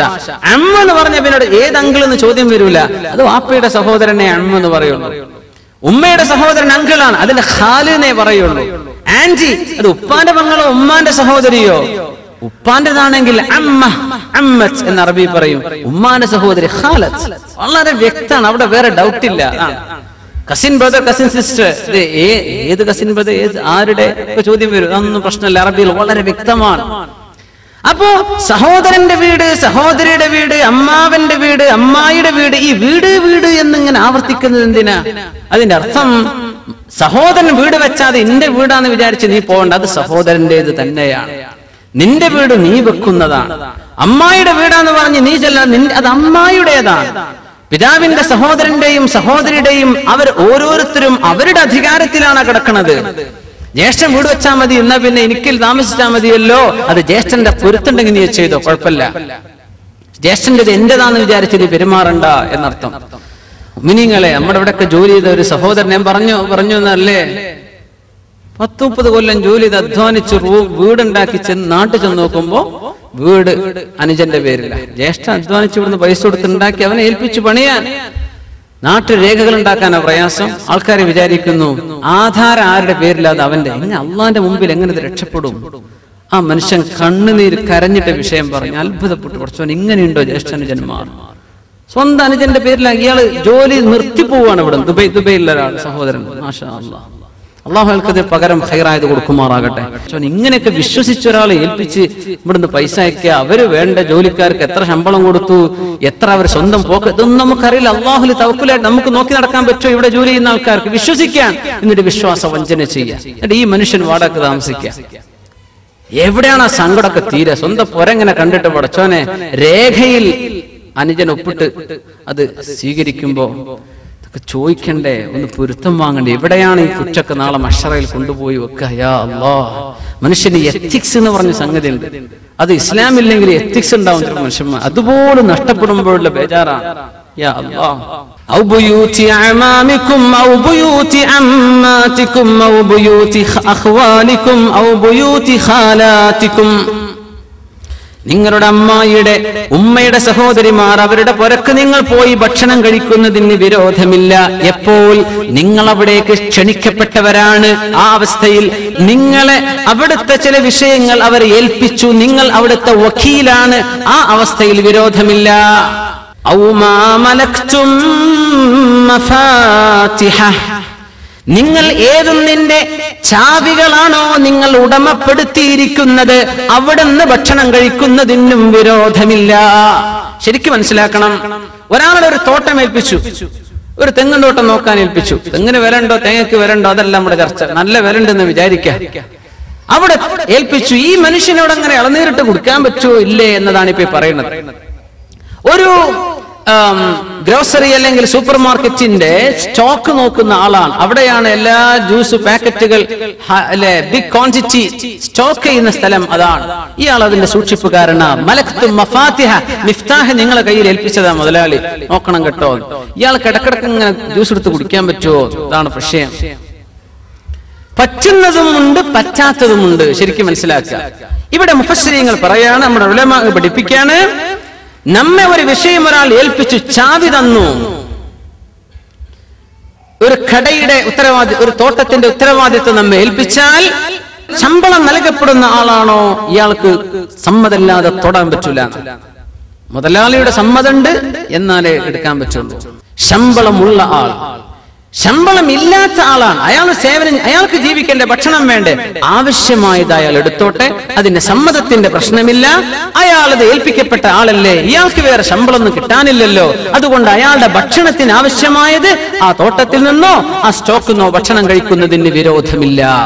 അപ്പൊ നമുക്ക് ശമ്പളം ഉണ്ട്, നമ്മുടെ കടയിൽ വരുന്നത് അല്ലെങ്കിൽ നമ്മുടെ മുതലാളിയുടെ അടുത്തുനിന്ന് കിട്ടുന്നത് അവിടെ പൊരുത്തം കൊണ്ട് കിട്ടുന്നതാണെങ്കിൽ ഓക്കെ. അല്ലാതെ നമ്മളുണ്ടല്ലോ വെറുതെ കിട്ടിയതൊക്കെ വരിച്ചുവാലി കൊണ്ടുവരുന്നത്. അതിന്റെ ഉറവിടങ്ങൾ അന്വേഷിക്കണം മുഅ്മിനീങ്ങളെ. നമ്മൾ അള്ളാഹുവിന്റെ പരിശുദ്ധ ഖുർആൻ അച്ചടക്കം പഠിപ്പിക്കുകയാണ്. Utmost discipline. അള്ളാഹുവിനെ പേടിക്കണം എന്നായി പറയുന്നത്, CCTVയെ പേടിക്കണം എന്നല്ല ഈ പറയുന്നത്. അള്ളാഹുവിനെ പേടിച്ച് ജോലി ചെയ്യുന്നതായി പറയുന്നത്. ഭയങ്കര പേടി. അങ്ങനെയാണ്. ക്യാമറ ഉണ്ടെങ്കിൽ എന്താ നല്ല മക്കള്, മാഷാ അല്ലാഹ്. കാരണം അതൊക്കെ പച്ചയിൽ ഇങ്ങനെ കാണല്ലേ. അള്ളാഹുവിനെ പേടിക്കുക. അള്ളാഹിന്റെ ക്യാമറ, പടച്ചതമ്പുരാന്റെ അള്ളാഹുവിന്റെ ബസീറത്ത്, ബസർ എന്റെ മുമ്പിലേക്കാണ്. അള്ളാഹുവിനെ കാണുന്നുണ്ട്. നിനക്ക് അർഹതപ്പെട്ടത് ഇതാണ്, ഇത് നിനക്ക് അർഹതപ്പെടാത്തതാ. സമ്മതമില്ലാതെ എടുക്കാൻ പാടില്ല. അങ്ങനെയാണ്. ഒരു വീട് ഏൽപ്പിച്ചു നമ്മെ. ആ വീട്ടിൽ ഫോണുണ്ട്, കാര്യങ്ങൾ മുതലാളി പറഞ്ഞു നിനക്ക് വേണ്ടത് കഴിച്ചോ, വേണമെങ്കിൽ ഫോണൊക്കെ ഉപയോഗിച്ചോ. സുബ്ഹാനല്ലാഹ്, ഓൻ ഡയൽ ചെയ്യാ ദുബൈക്ക്. വേറെ എന്തെങ്കിലും അവന്റെ ഏതെങ്കിലും ഫ്രണ്ട്സിനെ വിളിക്കാൻ സൗദിക്ക് നാട്ടിൽ നിന്ന് കൂളായിട്ട് എന്താ മുതലാളി പറഞ്ഞു ഉപയോഗിച്ചോളൂ. യാ അല്ലാഹ്, ഇയാൾ ഉദ്ദേശം അതാണോ? നിനക്ക് അത്യാവശ്യം ലോക്കൽ കോളുകളൊക്കെ നീ ചെയ്തോന്നല്ലേ പറഞ്ഞൊരു ഉദ്ദേശത്തുണ്ടാവുള്ളൂ. ആളുകൾ ഇങ്ങനെ ദുരുപയോഗം ചെയ്യുന്നത് എത്രയാണ്. ഇതൊക്കെ അള്ളാഹു പറഞ്ഞതിന്റെ പൊരുൾ നമുക്കിപ്പോ മനസ്സിലാവും. യാ അല്ലാഹ്, മോനപ്പെട്ട നമ്മുടെ ഉസ്താദ് തന്നെ ഒരു വിഷയം പറഞ്ഞു. നമ്മുടെ ഇവിടെ അബുദാബിയിൽ ജീവിച്ചു പോയ നമ്മുടെ വലിയൊരു ഉസ്താദ് ഇപ്പൊ നാട്ടിലാണ്. അവർ അടുത്ത് വന്നു പോയിരുന്നു. വിസിറ്റ് വരുന്ന ആൾക്കാർ അവിടെ ഫോൺ ഉപയോഗിച്ചിട്ട് അങ്ങോട്ട് ഇന്റർനാഷണൽ കോൾ വിളിച്ചിട്ട് ആ സാധുവിന് ബില്ല് വരുമ്പോ യാ അല്ലാ, ഇയാൾ വിളിച്ചതല്ല. നമ്മുടെ ഫുജൈറ മൗലവി ഉണ്ടായിരുന്നു ഫുജൈറയിലെ അച്ഛനമ്പലം. അവർക്ക് അങ്ങനെ നാട്ടിലൊക്കെ വിസിറ്റ് വരുന്ന ഉസ്താദുമാരും അല്ലാത്തവരൊക്കെ അവരെ പുരക്ക് താമസിക്കും ഫുജൈറ. അദ്ദേഹം ഇപ്പൊ നാട്ടിലാണ്, ഫുജൈറ മൗലവി എന്ന് പറഞ്ഞ സാലം ഡ്രൈവിംഗ് സ്കൂളൊക്കെ ചെയ്തിരുന്ന അദ്ദേഹം എന്ന് പറഞ്ഞു കുറച്ച് തമ്പുരാനെ നാട്ടിൽ നിന്ന് വിസിറ്റ് വന്നവരാ. ഫുജൈറിന്ന് വിളിക്കുക, നാട്ടിൽ ഫോൺ ഓപ്പൺ ആണ്. അങ്ങനെ വിളിച്ചു. ആ സാധുവിന് 7000-8000 ഒക്കെ ബില്ല് വന്നു. അപ്പോ ഇതൊക്കെ സാധാരണക്കാരും വിവരമുള്ളവരും അല്ലാത്തവരൊക്കെ മനസ്സിലാക്കണം. കോമൺ സെൻസ് വേണമെന്ന് അല്ലാഹു പറഞ്ഞുതരാണ്. എന്തുപയോഗിക്കണം എന്നാണ്, എന്തിന്റെ പൊരുത്താണ് ഇപ്പൊ അവിടെ തന്നിട്ടുള്ളൂ, അതേ നിങ്ങൾക്ക് എടുക്കാൻ പാടുള്ളൂ. അവിടുത്തെ വിഷയങ്ങളെ അന്യായമായി നശിപ്പിക്കരുത്. വീട് വെച്ച ആൾക്കാർ, ഇതിൽ ഒരുപാട് ആളുകൾ നാട്ടിൽ വീട് വെച്ച് പൂട്ടിപ്പോന്നവരാണ്. എന്തേ പൂട്ടിപ്പോന്നത്? ജ്യേഷ്ഠനോടോ അനിയനോടോ പെങ്ങളോടോ വന്ന് താമസിക്കാൻ പറഞ്ഞുകൂടായിരുന്നോ? എന്തേ പറയാത്തത്? എന്തുകൊണ്ട് പറയുന്നില്ല? ജ്യേഷ്ഠം വന്ന് താമസിച്ചാൽ പോരെ, ഇരപ്പാക്കി കളയും. പിന്നെ ചെല്ലുമ്പോ പെയിന്റിങ് വേറെ നടത്തണം അല്ലേ? പെങ്ങളും കുട്ടികളും നശിപ്പിച്ചേക്കും. അതുകൊണ്ട് വേണ്ട.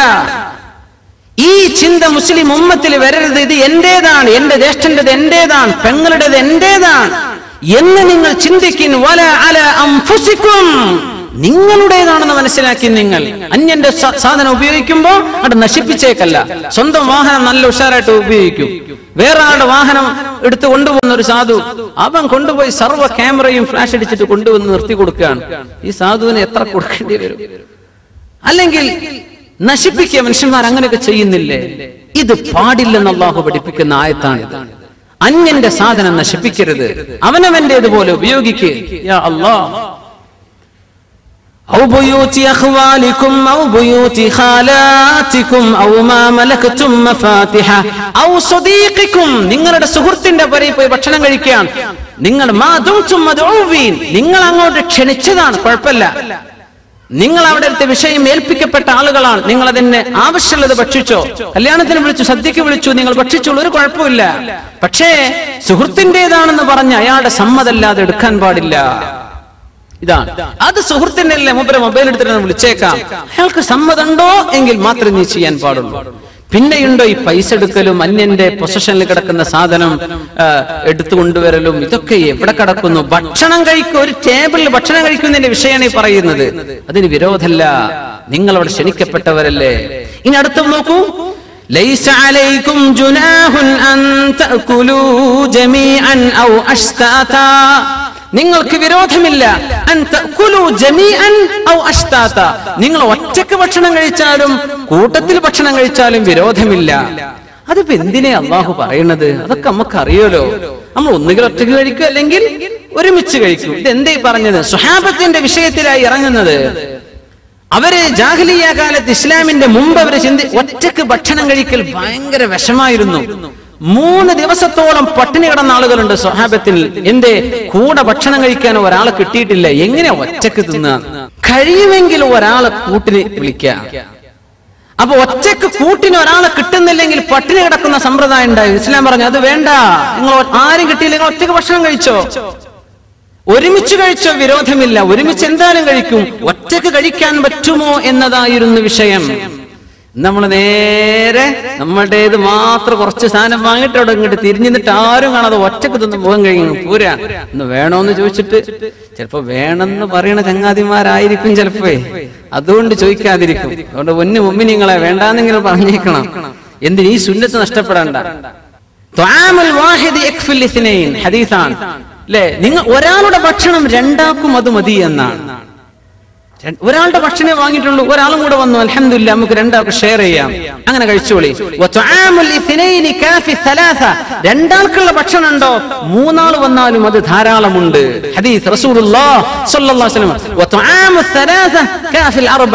3 ആൾക്കുള്ള ഭക്ഷണം 4 ആൾക്കും അത് തന്നെ ധാരാളമാണ്. നമ്മൾക്ക് എത്രയാ വെച്ചു കൂട്ടുന്നത്? 5 ആള് വരുന്ന് പറഞ്ഞാൽ 15 ആൾക്കുള്ള ചോറ് റെഡിയാണ്. സുബ്ഹാനല്ലാഹ്, അത് വേസ്റ്റ് ആക്കുക കുറ്റകരമാണ്. മുഅ്മിനീങ്ങളെ, കുറ്റകരമാണ്.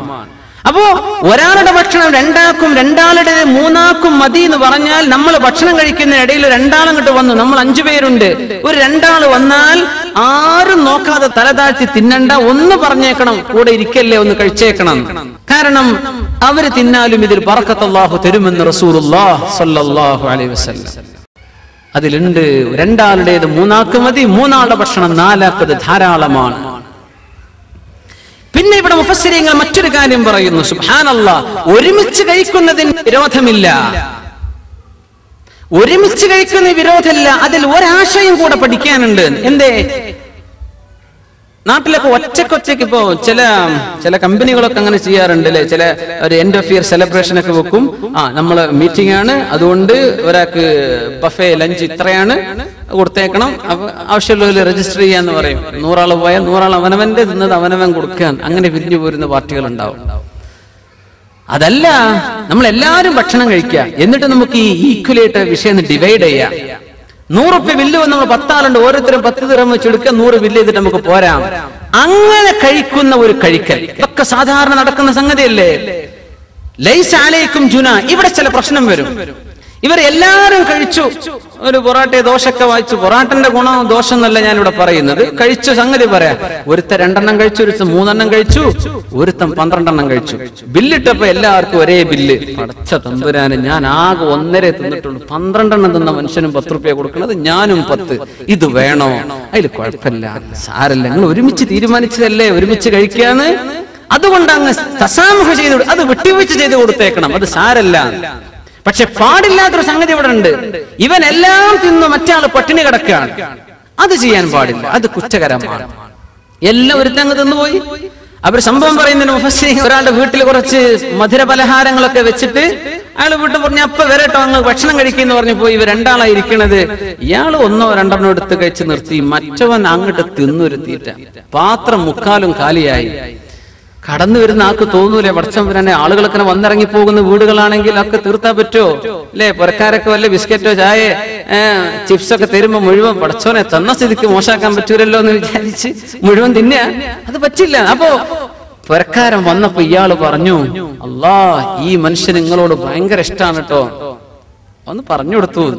നല്ല ഇഷ്ടമുള്ള ആളല്ലേ, നല്ലോണം തിന്നുള്ളൂ, അതുകൊണ്ട് എന്നെക്കാൾ നിങ്ങളോട് ഇഷ്ടം മൂപ്പർക്കാണ് കേട്ടോ എന്ന് തിരുത്തി കൊടുത്തു. കുഴപ്പമില്ല, അങ്ങനെ ചെയ്യുന്നതിന് കുഴപ്പമില്ല എന്നാ പറഞ്ഞതിന് അർത്ഥം. കാരണം ചീത്തപ്പേര് മറ്റാണ് സഹിക്കണ്ടേ, തിന്നതാരാ? ഇവൻ. യാ അല്ലാ, നിങ്ങൾ കൂട്ടമായിട്ടൊരു ബില്ലിട്ടിട്ട് ഭക്ഷണം കഴിക്കുകയാണ്, അവിടെ ഒരാൾ ഏറെയും കുറവും, ഒരു ഉരുളന്റെ വലുപ്പം കുറച്ചും കൂടുതൽ, ഇതൊന്നും അളക്കാൻ നിൽക്കല്ല, അതൊക്കെ വിട്ടുകൊടുത്തേക്ക്. അവൻ 15 തിന്ന്, നീ 2 തിന്നുള്ളൂ, ഒരു കുഴപ്പമില്ല. നിങ്ങൾ അഷ്താത്തൻ, നമ്മൾ എല്ലാരും ഒരുമിച്ച് കഴിക്കാന്നല്ലേ പറഞ്ഞത്, അതിലങ്ങോട്ട് സഹിച്ചേക്കണം. അതൊന്നും പിന്നെ പ്രശ്നമാക്കല്ല കേട്ടോ, അതൊന്നും പിന്നെ ഫേസ്ബുക്കിൽ ഇടരുത്. 12 തിന്നവനെ കാണുക, ഫോട്ടോ വെച്ചിട്ടേ അതൊന്നും ഇടാൻ നിൽക്കണ്ട, അതൊക്കെ വിട്ടുകൊടുത്തേക്ക്. അതൊന്ന് കാര്യാക്കരുത്. അഷ്താത്തൻ എല്ലാം വളരെ സിമ്പിൾ വിഷയങ്ങൾ വരെ അപ്ലോഡ് ചെയ്യും. എന്തിനാ വെറുതെ നെറ്റിലെ സ്പേസ് ഒഴിവാക്കുക? അതൊക്കെ വളരെ സബ്സ്റ്റൻഷ്യൽ മാറ്റർ വല്ലതും ഉണ്ടെങ്കിൽ കൊടുക്കുക എന്നല്ലാതെ ആവശ്യമില്ല. അവനവന്റെ ഓരോ കുടുംബ പ്രശ്നങ്ങളൊക്കെ എടുത്തിട്ട് ഫോട്ടോ അതും അപ്ലോഡും വീഡിയോ ഒക്കെ ചെയ്യും. എന്താ ഈ വീഡിയോ? ഒരു കുട്ടി പാട്ട് കാണുമ്പോഴത്തെ ചാടുന്നതേ കൊടുക്കുള്ളൂ. ആ കുട്ടി ചാടുന്നത് ഉമ്മയും മാപ്പിയും കണ്ടാൽ പോരെ, എന്തിനാ അവിടെ നെറ്റിൽ ഇത് സ്പേസ് വേണ്ടതിനൊക്കെ? അപ്പൊ നശിപ്പിക്കല്ല, അല്ലെങ്കിൽ അതും ദുരുപയോഗം ചെയ്യല്ല. ഇരിക്കട്ടെ. അപ്പോ അല്ലാഹു തആല പറയാണ്, നിങ്ങൾ ഒറ്റക്കോ കൂട്ടമായിട്ടോ ഭക്ഷണം കഴിച്ചോളൂ, അതിനൊന്നും വിരോധമില്ല. കൂട്ടമായിട്ട് ഭക്ഷണം കഴിച്ച്, ചില ആളുകൾ നല്ല വളവന്മാരുണ്ടാവും, നല്ല സുഹൃത്തുക്കളാണ് അല്ലേ. അപ്പോ ബസ് കയറി, അങ്ങനെ കണ്ടക്ടർ വരുന്നു, ഒരു സിറ്റി 5 റുപ്യ കൊടുത്തു. അപ്പൊ മറ്റേ ആള് മുമ്പില്, അല്ല ഞാൻ എന്റെ കൊടുത്തിട്ടുണ്ട് കേട്ടോ എന്ന് ഇവിടെ നിന്ന് പറയാ, എന്റെ ഈ കൊടുത്തോന്ന്, എന്റെ ഞാൻ കൊടുത്തിട്ടുണ്ട്. ഭക്ഷണം കഴിച്ച് ഒരുമിച്ച് ഭക്ഷണം കഴിക്കാൻ വേണ്ടി കയറിയതാ. അങ്ങനെ ഒരുമിച്ച് ഭക്ഷണം കഴിഞ്ഞ് വർത്താനം കഴിഞ്ഞ് ഇറങ്ങുമ്പോ ഇവർ പറയാം, നിന്റെ ബില്ലിങ് തന്നേക്ക് വേറെയാണ്. അതൊക്കെ ചീപ്പ് ഏർപ്പാടാണ്. എന്റേത് ഞാൻ കൊടുത്തോളാം, എന്റെ. അത് കൂട്ടുകാരായി ഒരുമിച്ച് നിൽക്കുകയാണെങ്കിൽ അത് അങ്ങോട്ടും ഇങ്ങോട്ടൊക്കെ എന്ത് ചെയ്യാ, കുറച്ച് വിട്ടുവീഴ്ചകളൊക്കെ ആകാം. ഫ്രണ്ട്ഷിപ്പിന്റെ ചില വശങ്ങൾ അള്ളാഹ് പറഞ്ഞിരുമ്പോഴല്ലേ നമുക്ക് അതിന്റെ കൂലി കിട്ടുള്ളൂ. നമ്മൾ ഇതൊക്കെ ചെയ്യുന്ന ആൾക്കാരാണ്. പക്ഷെ ഇങ്ങനെ അള്ളാഹു പറഞ്ഞിട്ടുണ്ടെന്ന് അറിയുമ്പോൾ നമുക്ക് സമാധാനമായില്ലേ? മാഷാ അള്ളാഹ്, ഒരു വിഷമം തോന്നും വേണ്ട. കല്യാണത്തിന് പോകുമ്പോഴൊക്കെ കുറച്ച് ആൾക്കാർ കൂടുതൽ കഴിക്കുന്നവര്, നേരത്തെ പറഞ്ഞ ശഅബ് ബിൻ ജുബൈർ എന്ന് പറഞ്ഞ തമ്മാഉൽ അറബ്, അദ്ദേഹം ഭയങ്കര തീറ്റപ്രിയനായിരുന്നു. താബിഈങ്ങളുടെ കാലത്ത് കഴിഞ്ഞു പോയ ആളാ. നേരത്തെ കിണറ്റിൽ വീണില്ലേ, കൈ കൊടുക്കാത്ത ആള്. എന്റെ കൈയ്യുണ്ട് കുടിച്ചോന്ന് പറഞ്ഞപ്പോ കൈയ്യൊന്നു. ആ മനുഷ്യനും മകനും ഭക്ഷണം കഴിക്കാൻ വേണ്ടി പോയി. അങ്ങനെ സദ്യക്ക് ഇരിക്കുമ്പോ മകൻ ഭക്ഷണം കഴിക്കുന്നുണ്ട്, വെള്ളം കുടിക്കുന്നുണ്ട്. ഒരു ഉരുള ഭക്ഷണം, 2 ഗ്ലാസ് വെള്ളം. ഇയാളാണെങ്കിൽ കിട്ടിയ ഭക്ഷണം നന്നായി തിന്നുന്ന ആളാണ്. പ്രശസ്തനാണ്. അബൂ ജഅഫർ അൽ മൻസൂറിന്റെ കൊട്ടാരത്തിൽ പോയ കഥയൊക്കെ ഉണ്ട്, ഇൻഷാ അല്ലാഹ് പിന്നെ പറയാം. അപ്പോ ഭക്ഷണം കഴിച്ച് പുറത്തിറങ്ങിയപ്പോ വാപ്പ മകനെ ഒരൊറ്റ അടി. എന്തിനാ വാപ്പ നിങ്ങളെന്നെ തല്ലിയതെന്ന് ചോദിച്ചു. നല്ല ഉഷാറുള്ള ചോറ് കൊണ്ടുവന്ന് വെച്ചിട്ട് ഈ വെള്ളം കുടിച്ച് പള്ളം മുഴുവൻ നിറച്ചില്ലേ. അതിൽ പറഞ്ഞു, വാപ്പാ ഈ വെള്ളം നല്ലോണം കുടിച്ചാല് വയറ് നല്ല വലുതായിട്ട് നന്നായി തിന്നാൻ പറ്റും, അതിനാണ് ഞാൻ ആ കുടിച്ചത്. അതിൽ അടുത്തടി വേറെ, ഇതെന്തേ വാപ്പ നിങ്ങൾ ഇന്നെ പഠിച്ചത്? ഇങ്ങനെ ഒരു ഇൽമ എന്റെ അടുത്ത് ഉണ്ടായിട്ടെന്ന് എനിക്ക് ഇതുവരെ പറഞ്ഞില്ല.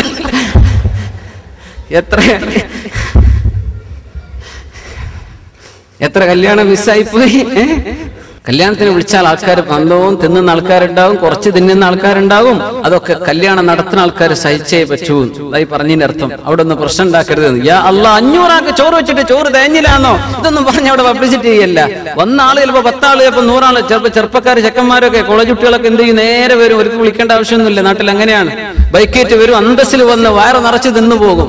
അങ്ങനെയൊക്കെ കല്യാണം എത്രയോ കൊളാവുണ്ട്. അതൊന്നും ചെയ്തിട്ട് അത് ഹറാമാണ്. നിന്നെ ക്ഷണിച്ചിട്ടില്ല, അവിടെ പോകാൻ പാടില്ല. അങ്ങനെ കല്യാണങ്ങൾ ഇടങ്ങാറാക്കിയ മനുഷ്യന്മാരെ 100 ആൾക്ക് ഉണ്ടാക്കിയിട്ടുണ്ട്. 10-30 ആള് കൂട്ടത്തിൽ കയറി വന്നു. ആർക്കെങ്കിലും സെൻസർ ചെയ്യാൻ പറ്റുമോ? ഇവിടെ എയർപോർട്ടിലെ പോലെ കീക്കടിക്കാൻ പറ്റുമോ? ആരായി വന്നത്, ആരാ വിളിക്കപ്പെട്ടതല്ലാതെ ചോദിച്ചാൽ ഭയങ്കര കേസായില്ലേ. നമ്മുടെ കൂട്ടർ ആരാന്നോലും ചോദിച്ചു. അല്ലാ, കല്യാണം മുടങ്ങാനാവും മതി. പിന്നെ അപ്പോ ഇങ്ങനെയൊക്കെ ശ്രദ്ധിക്കണം. അന്യന്റെ ഭക്ഷണം പോയി തിന്നരുത് എന്നായി പറയുന്നത്. നിങ്ങൾ അന്യായമായിട്ട് മറ്റുള്ളവന്റെ തിന്നാൻ പാടില്ല. നിങ്ങൾ വിളിക്കപ്പെട്ടോ, നിങ്ങൾക്ക് പൊരുത്തുള്ള സംഗതിയാണോ, തിന്നോളൂ. അടുത്തൊരു വിഷയം കൂടെ അല്ലാഹു തആല പറയാ, ഫഇദാ ദഖൽതും ബുയൂതൻ ഫസല്ലിമു അലാ അൻഫുസികും തഹിയ്യതൻ മിൻ ഇൻദില്ലാഹി മുബാറകതൻ ത്വയ്യിബഹ കദാലിക യുബയ്യിനുല്ലാഹു ലകുമുൽ ആയാതി ലഅല്ലകും തഅഖിലൂൻ. ഫഇദാ ദഖൽതും ബുയൂതൻ, നിങ്ങൾ വീടുകളിലേക്ക് കയറി ചെല്ലുമ്പോൾ, ഫസല്ലിമു അലാ അൻഫുസികും, നിങ്ങളുടെ ശരീരത്തോട് നിങ്ങൾ സലാം പറഞ്ഞേക്കണം. വീട്ടിലേക്ക് കയറി ചെല്ലുമ്പോ ശരീരത്തോട്, ശരീരം എന്റെ കൂടെ അല്ലെങ്കിലേ ഉണ്ടല്ലോ. വീട്ടിൽ കയറി ചെല്ലുമ്പോ എന്നോട് ഒറ്റക്ക് അങ്ങനെ പറഞ്ഞിടന്നാ മതിയോ? ഇതല്ല ഈ പറഞ്ഞതിന്റെ അർത്ഥം. നിങ്ങൾ മറ്റൊരാളിന്റെ വീട്ടിലേക്ക് ചെല്ലുമ്പോ അവരോട് പറയുന്ന സലാം എന്താ പറഞ്ഞത്? അസ്സലാമു അലൈക്കും വറഹ്മത്തുള്ളാഹ്, അല്ലാഹുവിന്റെ സലാം നിങ്ങൾക്ക് അല്ലാഹു നൽകട്ടെ, അല്ലാഹുവിന്റെ രക്ഷ നിങ്ങൾക്ക് ഉണ്ടാകട്ടെ. ദുആയല്ലേ അത്? അത് നിങ്ങൾ മറ്റൊരാളോട് പറയുമ്പോൾ നിങ്ങൾക്കും അതിന്റെ കൂലി കിട്ടുന്നുണ്ടല്ലോ. അത് നിങ്ങളോട് തന്നെ ചെയ്യുന്ന സലാമ. തഹിയ്യതൻ മിൻ ഇൻദില്ലാഹി മുബാറകതൻ ത്വയ്യിബഹ, അല്ലാഹുവിൽ നിന്ന് ബറക്കത്തുള്ള അല്ലാഹുവിന്റെ ആ ഒരു ഗ്രീറ്റിംഗ്. തഹിയ്യ എന്ന് പറഞ്ഞ ഗ്രീറ്റിംഗ്, അല്ലാഹുവിന്റെ ഗ്രീറ്റിംഗ് അതങ്ങ് കൊടുത്തേക്കണം. ഒരു വീട്ടിലേക്ക് ചെല്ലുമ്പോ അവിടെ കയറി ചെന്നിട്ട് പിന്നെ അസ്സലാമു അലൈക്കും അല്ല, ചെല്ലുമ്പോഴേ സലാം പറഞ്ഞിട്ടും കയറിയ. ഇത് മുമ്പ് അല്ലാഹു പറഞ്ഞതാണ്. 2 ആയത്തും കൂടെ കഴിഞ്ഞ് സൂറ അവസാനിപ്പിക്കാൻ അല്ലാഹു റിമൈൻഡ് ചെയ്യാൻ, സലാം പറയാൻ മറക്കരുത് കേട്ടോ. സല്ലിമു അലാ അൻഫുസികും തഹിയ്യതൻ മിൻ ഇൻദില്ലാഹി മുബാറകതൻ ത്വയ്യിബഹ കദാലിക യുബയ്യിനുല്ലാഹു ലകുമുൽ ആയാതി ലഅല്ലകും തഅഖിലൂൻ. അല്ലാഹു നിങ്ങൾക്ക് ഇങ്ങനെ കാര്യങ്ങൾ വ്യക്തമാക്കി തരികയാണ്. സലാം പറയണം. ഒരു വിഷയം നമ്മൾ സലാമിലൂടെ മനസ്സിലാക്കേണ്ടത് അസ്സലാമു അലൈക്കും എന്ന് പറയുന്നത് ദുആ ആണ്. അത് അല്ലാഹുവിന്റെ മലക്കുകൾ രേഖപ്പെടുത്തും. നമ്മളൊരു ദിവസം 30 കോൾ ചെയ്യുന്നു എന്ന് വിചാരിക്കുക, ഫോൺ അറ്റൻഡ് ചെയ്യുന്നുണ്ട്. അത് റിസീവ് ചെയ്യുമ്പോഴും നമ്മൾ അങ്ങോട്ട് കൊടുക്കുമ്പോഴും ഒരു അസ്സലാമു അലൈക്കും വറഹ്മത്തുള്ളാഹ്, അസ്സലാമു അലൈക്കും എന്നാ പറയേണ്ടത്. മറുപടി പറയണം അസ്സലാമു അലൈക്കും വറഹ്മത്തുള്ളാഹ്. ഇനി പറയുന്ന ആൾ അസ്സലാമു അലൈക്കും വറഹ്മത്തുള്ളാഹ്, മടക്കുന്ന ആള് വഅലൈക്കും അസ്സലാം വറഹ്മത്തുള്ളാഹി വബറകാതുഹു. കഴിഞ്ഞു. ഇനി ഒരാൾ മുഴുവൻ അങ്ങ് പറഞ്ഞാൽ വഅലൈക്കും അസ്സലാം വറഹ്മത്തുള്ളാഹി വബറകാതുഹു, അത്രയേ ഉള്ളൂ. പിന്നെ മഗ്ഫിറതുഹു വജന്നതുഹു അങ്ങനെയൊക്കെ പറയാം. പക്ഷെ അതെന്തില്ല, അഷ്റഫുൽ ഖൽഖ് സല്ലല്ലാഹു അലൈഹി വസല്ലം പഠിപ്പിച്ച സലാമിന്റെ ഭാഗത്തിൽപ്പെട്ടതല്ല. അങ്ങനെ ദ്വാരക്കിന് കുഴപ്പമൊന്നുമില്ല. പക്ഷേ അത് പറഞ്ഞാൽ അള്ളാന്റെ മലക്കൾ രേഖപ്പെടുത്തല്ലേ. നമ്മൾ ഫോൺ ചെയ്തു ഹലോ, അള്ളാന്റെ മലക്കൾ അപ്പം നോക്കും, പഠിച്ചോനെ ഈ ഹലോ എന്നതിന് കൂലി അള്ള വെച്ചിട്ടുണ്ടോ? നോക്കുമ്പോ കാണുന്നില്ല. ബോൺജൂർ, ഗുഡ് മോർണിംഗ്, ഗുഡ് ആഫ്റ്റർനൂൺ, ഇതിനൊന്നും കൂലി അള്ള കുഴപ്പമൊന്നുമില്ല, മോശമല്ല. പക്ഷെ അതിന് കൂലി എഴുതേണ്ടതുണ്ടോ? ഇല്ല. അസ്സലാമു അലൈക്കും, യാ അല്ലാഹ് ഒരു സലാം പറഞ്ഞു. വൽ ഹസനതു ബിഅശ്രി അംസാലിഹാ, ഒരു നന്മക്ക് 10 കൂലി. കടക്കട്ടെ 10 കൂലിയായി. 10 കോള് വന്നാൽ 100 കൂലി കിട്ടിയ ഒരു ദിവസം. ഒരു ഇൻകമിങ് ഔട്ട് ഗോയിങ്ങും അങ്ങനെ 10 കിട്ടിയാൽ എത്രയായി? 200 കൂലിയായി. എത്ര ഫോൺ നമ്മൾ അറ്റൻഡ് ചെയ്യുന്നുണ്ട്? ഒരു അസ്സലാമു അലൈക്കും പറയാം. ആളുണ്ടോ അല്ലേ എന്നൊക്കെ അറിയാൻ ഹലോ എന്നൊക്കെ തുടങ്ങി കൂലി, കുഴപ്പമില്ല. കഴിഞ്ഞാൽ പിന്നെ ഉടനെ അസ്സലാമു അലൈക്കും വറഹ്മത്തുള്ളാഹി, അസ്സലാമു അലൈക്കും, അല്ലാഹുവിന്റെ രക്ഷങ്ങൾക്ക് ഉണ്ടാകട്ടെ. ഇത് സലാം പറഞ്ഞാൽ ഇന്ന് മനുഷ്യർ ഏറ്റവും സംസാരത്തിന്റെ കാലാണ് അല്ലെ. ഫോൺ ചെയ്തുകൊണ്ടേയിരിക്കുകയാണ്, വിളിച്ചുകൊണ്ടേയിരിക്കുകയാണ്. യാ അല്ലാഹ്, ശരാശരി ഒരു മനുഷ്യൻ ഒരു ദിവസം 4000-ലേറെ വാക്കുകൾ ഇങ്ങനെ ഫോണിലൂടെ പറയുന്നുണ്ടെന്ന് ഈ ഫോണിന്റെ ആൾക്കാർ. പിന്നെ ഫോണുമ്മ തന്നെ ഇത്തിക്കാഫിരിക്കുന്ന ആൾക്കാരല്ല ഈ പറഞ്ഞത്. 3-4 മണിക്കൂറൊക്കെ അങ്ങനെ വിളിച്ച് നേരത്തെ പറഞ്ഞ കസേരട്ട് കൊടുത്ത് ഓടുന്ന നാട്ടിലെ ഫോണിൽ എടുത്ത ആൾക്ക് കസേരട്ട് ഇട്ട് കൊടുക്കണം. ഈ ഇരുന്നേക്കണം കുറച്ച് കഴിഞ്ഞ്, അതിപ്പോഴും നിർത്താൻ പോണ കോളല്ല, നെറ്റാണ്. യാ അല്ലാഹ്, അങ്ങനെ ഇടങ്ങാറാക്കുന്നത് ചെയ്യരുത് നമ്മൾ പറഞ്ഞിട്ടുണ്ട്, ഞാൻ ആവർത്തിക്കല്ല. സലാം പറയാ, സലാം പറഞ്ഞിട്ട് തുടങ്ങുക. വീട്ടിൽ കയറുമ്പോ സലാം പറയാ, വീട്ടിൽ നിന്ന് ഇറങ്ങുമ്പോ സലാം. ആരോട്? വീട്ടുകാരോട്. ഇവിടെ ഉലമാ പഠിപ്പിക്കുകയാണ്, നമ്മളൊരു പുതിയ വീട്ടിലേക്ക് ചെല്ലുകയാണ്. നമ്മുടെ വീട് പണി കഴിഞ്ഞ് എഞ്ചിനീയർ കീ നമ്മുടെ കയ്യിൽ തന്നു, അൽഹംദുലില്ലാ, ആ പുരയ്ക്ക് കിടക്കുകയാണ്. അവിടെ ആരെങ്കിലും ഉണ്ടോ? ആരുമില്ല, നിങ്ങളാണ് ആദ്യം കിടക്കുന്നത്. അവിടെ ഒരു കാര്യം കൂടെ പറയണം, മാഷാ അല്ലാഹ് ലാ ഖുവത ഇല്ലാ ബില്ലാഹ്. ഇത് പറയാ. എന്നിട്ട് വാതിൽ തുറന്ന് കിടക്കുമ്പോ അസ്സലാമു അലൈനാ വഅലാ ഇബാദില്ലാഹിസ് സ്വാലിഹീൻ. ഇതാണ് ആൾപ്പാർപ്പില്ലാത്ത പുരയ്ക്ക് ചെല്ലുമ്പോഴുള്ള സലാം. അസ്സലാമു അലൈനാ വഅലാ ഇബാദില്ലാഹിസ് സ്വാലിഹീൻ. ഇത് പരിചയമുള്ളൊരു വാക്കാണല്ലോ. എവിടെ ഉണ്ട്? അത്തഹിയാത്ത് ഓതുമ്പോ അസ്സലാമു അലൈനാ വഅലാ ഇബാദില്ലാഹിസ് സ്വാലിഹീൻ. ഒരു സ്റ്റോർ റൂം തുറക്കുകയാണ്. ഒന്നുമില്ല, അള്ളാന്റെ ജിന്നുകൾ ഉണ്ടാകാം, മലക്കുകൾ ഉണ്ടാകാം, ഇല്ലാതിരിക്കാം, ആരുമില്ല എന്ന് വിചാരിക്കാം.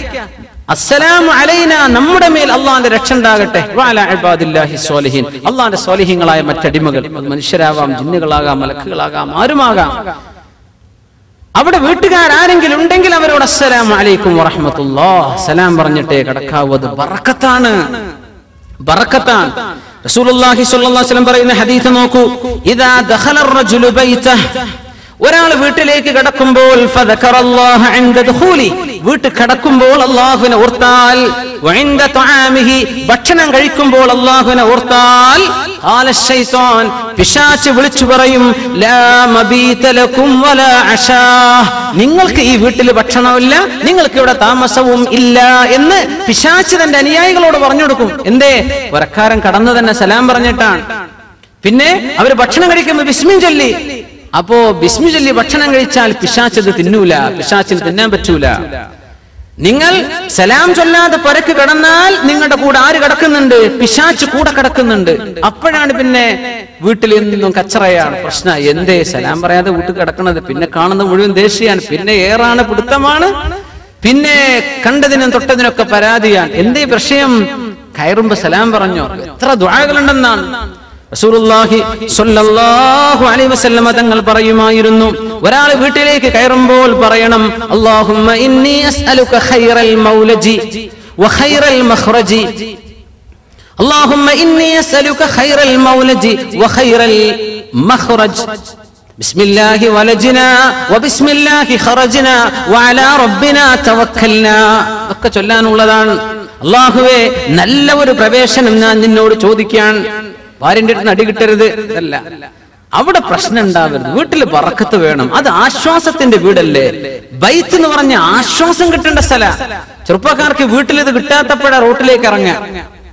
പാതിര നേരോളം റോട്ടിൽ നിന്നിട്ട് അവസാനം ഉറങ്ങാൻ വേണ്ടി അകത്തേക്ക് വരും. എന്റെ വീട്ടിന്റെ ഉള്ളിൽ യാതൊരു സമാധാനവും ഇല്ല. അവിടെ ചെന്നാൽ പരാതിയും പ്രശ്നങ്ങളും തല്ലും പിടുത്തവും ഇതൊക്കെ തന്നെയാ. എന്നാ പിന്നെ പുറത്തായിക്കൊള്ളാം. എന്തേ ഇങ്ങനെയൊക്കെ ഒഴിവായി കിട്ടണമെങ്കിൽ എന്ത് ചെയ്യണം? ഈ സലാം പറയണം. അസ്സലാമു അലൈക്കും എന്ന് പറയാം.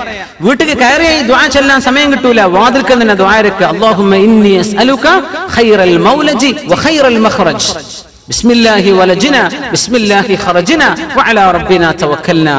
ഇത് ചൊല്ലണം. മറ്റൊരു ഹദീസിലുണ്ട്, സൂറത്ത് ഖുൽ ഹുവല്ലാഹു അത് പഠിപ്പിക്കുമ്പോൾ റസൂലുള്ളാഹി സ്വല്ലല്ലാഹു അലൈഹി വസല്ലം ഒരു സ്വഹാബി വന്ന് പറഞ്ഞു, നബിയെ, പൈസല്ല നബിയെ, ഭയങ്കര ദാരിദ്ര്യമാണ്, പൈസല്ല നബിയെ, ദാരിദ്ര്യമാണ്. അല്ലാഹുവിന്റെ റസൂൽ പറഞ്ഞു, നിങ്ങൾ വീട്ടിലേക്ക് കയറുമ്പോ വീട്ടുകാരോട് സലാം പറയാ. കയറിയ ഉടനെ ഒരു പ്രാവശ്യം ഖുൽ ഹുവല്ലാഹു അഹദ് സൂറത്ത് ഓതുകയും ചെയ്യുക. ഫഅദറല്ലാഹു അലൈഹിൽ മാൽ ഹത്താ ഫാദ അലാ ജിറാനിഹി. ആ ഹദീസിൽ മഹാന്മാർ പഠിപ്പിക്കുകയാണ്, അയാൾക്ക് അല്ലാഹു ഒരുപാട് സമ്പത്ത് കൊടുത്തു, അയൽവാസികൾക്കും കിട്ടി ഒരുപാട് സമ്പത്ത്. എങ്ങനെ? ഓരോ തവണ വീട്ടിൽ കയറുമ്പോഴും ഒരു ഖുൽ ഹുവല്ലാഹു അഹദ്. അൽ ബഖറ ഓതാനാ പറഞ്ഞതെങ്കിൽ നമ്മൾ പറ്റൂല എന്ന് പറഞ്ഞേനെ അല്ലേ? ഖുൽ ഹുവല്ലാഹു അഹദ് സൂറ ഇത്ര ഓതാൻ എളുപ്പമുള്ള സൂറ. അപ്പൊ ഇങ്ങനെ സുന്നത്തുകളുണ്ട് വീട്ടിൽ കയറുമ്പോൾ. അത് വീട്ടിന്റെ ഉള്ളിൽ അസ്വാരസ്യങ്ങൾ ഇല്ലാതിരിക്കാനാണ്, അവിടെ റാഹത്ത് ഉണ്ടാവാനാണ്. ഒരു സദസ്സിലേക്ക് കയറുമ്പോൾ സലാമിനെ സംബന്ധിച്ച് നമ്മൾ സൂചിപ്പിച്ചിരുന്നു. അസ്സലാമു അലൈക്കും പറഞ്ഞതിന്റെ ഒരു താല്പര്യം കൂടെ അതാണ്. അസ്സലാമു അലൈക്കും എന്ന് ഞാൻ നിങ്ങളോട് പറഞ്ഞാൽ ഞാനും നിങ്ങളുമുള്ള ഈ ഇടപഴക്കത്തിൽ നിങ്ങളുടെ ഒരു മോശവും ഞാൻ പറയാൻ പോകുന്നില്ല.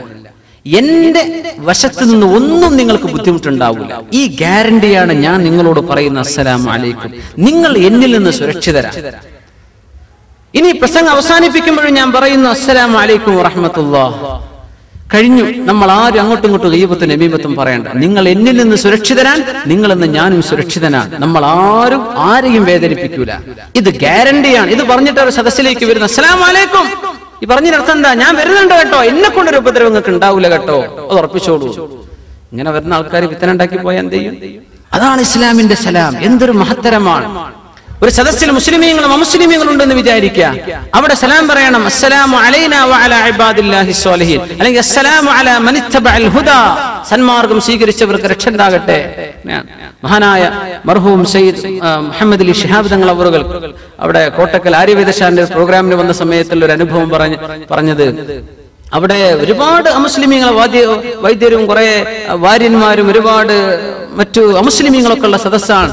തങ്ങളുടെ സംസാരത്തിന് നേരം തങ്ങൾ അസ്സലാമു അലൈക്കും ആ സലാം, അവിടെ ഒരു നമസ്കാരന്റെ കൂപ്പുകൈ ഇങ്ങനെയൊക്കെ പറഞ്ഞ ആൾക്കാരുണ്ട്. നമ്മുടെ സ്വന്തം ആൾക്കാർ ജയ് ഹിന്ദു എന്ന് പറഞ്ഞ് കൈയടിച്ചിട്ട് പ്രസംഗം അവസാനിപ്പിക്കുക. മുസ്ലിമീങ്ങളാണ് അസ്സലാമു അലൈക്കും പറ, നീ അസ്സലാമു അലൈക്കും പറഞ്ഞു തുടങ്ങ്.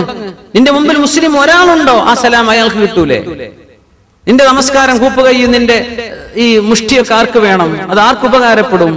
അസ്സലാമു അലൈക്കും തങ്ങളുടെ ആ ഒരു ഭയങ്കര സംഭവം. ആ ഒരു സദസ്സിൽ മുസ്ലിങ്ങളുണ്ട്, കോട്ടക്കൽ അങ്ങാടിയല്ലേ, അമുസ്ലിമീങ്ങൾ ധാരാളമുണ്ട്. ആ പരിപാടി ആര്യവേദശാലയുടെ പ്രോഗ്രാം, യാ അല്ലാഹ്, അതിന്റെ ഒരു വാർഷിക പരിപാടി. അസ്സലാമു അലൈക്കും വറഹ്മത്തുള്ളാഹി, തങ്ങളുടെ ആ ശൈലിയിൽ സലാം പറഞ്ഞിട്ട് തന്നെ തുടങ്ങുന്നത്. യാ അല്ലാഹ്, സലാം പറയും.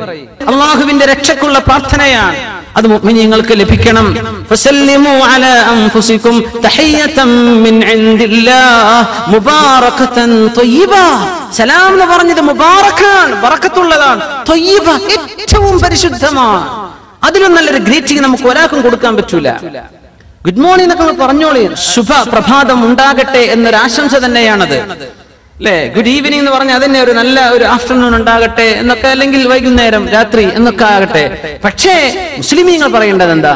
അസ്സലാമു അലൈക്കും വറഹ്മത്തുള്ളാഹി. അള്ളാഹു നമ്മെ സഹായിക്കുമാറാകട്ടെ. സലാം നല്ലോണം വർദ്ധിപ്പിക്കും മുഅ്മിനീങ്ങളെ. സ്വന്തം ഗ്രൂപ്പുകാർക്ക് മാത്രം സലാം പറയുന്ന കാലാണ്.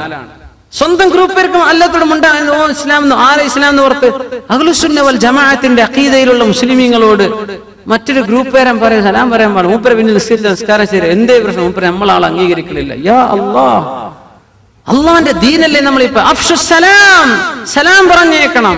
അബ്ദുല്ലാഹി ഇബ്നു മസ്ഊദ് റളിയല്ലാഹു അൻഹു പറയാണ്, ഞാൻ കൊതിച്ചു പോവുകയാണ് ഞാൻ പറയുന്ന സലാം ആരും മടക്കാതിരിക്കട്ടെ.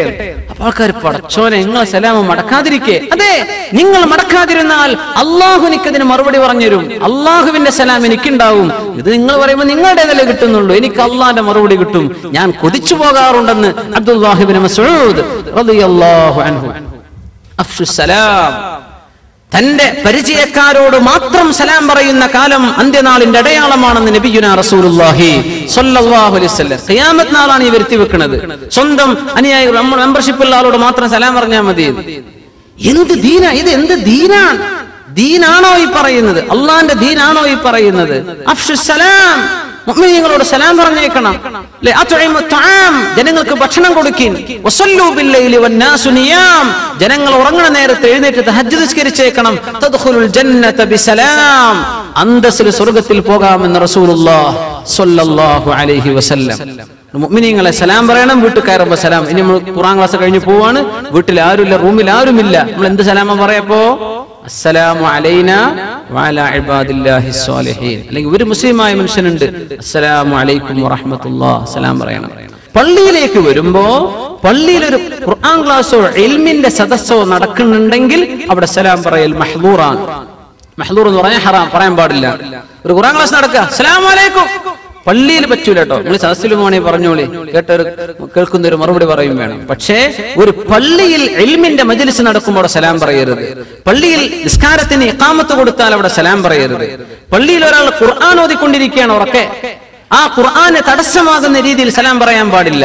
ഇത് മൂന്നും നടക്കണില്ല. അവിടെ ഒരു മുസ്ലിമായ മനുഷ്യർ ഇരിക്കുന്നുണ്ട്, അസ്സലാമു അലൈക്കും വറഹ്മത്തുള്ളാഹി. നിങ്ങൾ ദഖൽതും ബുയൂതൻ, വീട്ടിലേക്ക് എന്ന് വന്നാൽ ആ ബുയൂത്ത് എന്ന വാക്കിന് മുഫസ്സിരീങ്ങളിൽ ഒരു വിഭാഗത്തിന്റെ അഭിപ്രായം അൽ മസാജിദ്, അല്ലാഹുവിന്റെ പള്ളികളിലേക്ക് വരുമ്പോൾ സലാം പറയണം എന്നാണ്. എപ്പോഴാ പറയേണ്ടത്?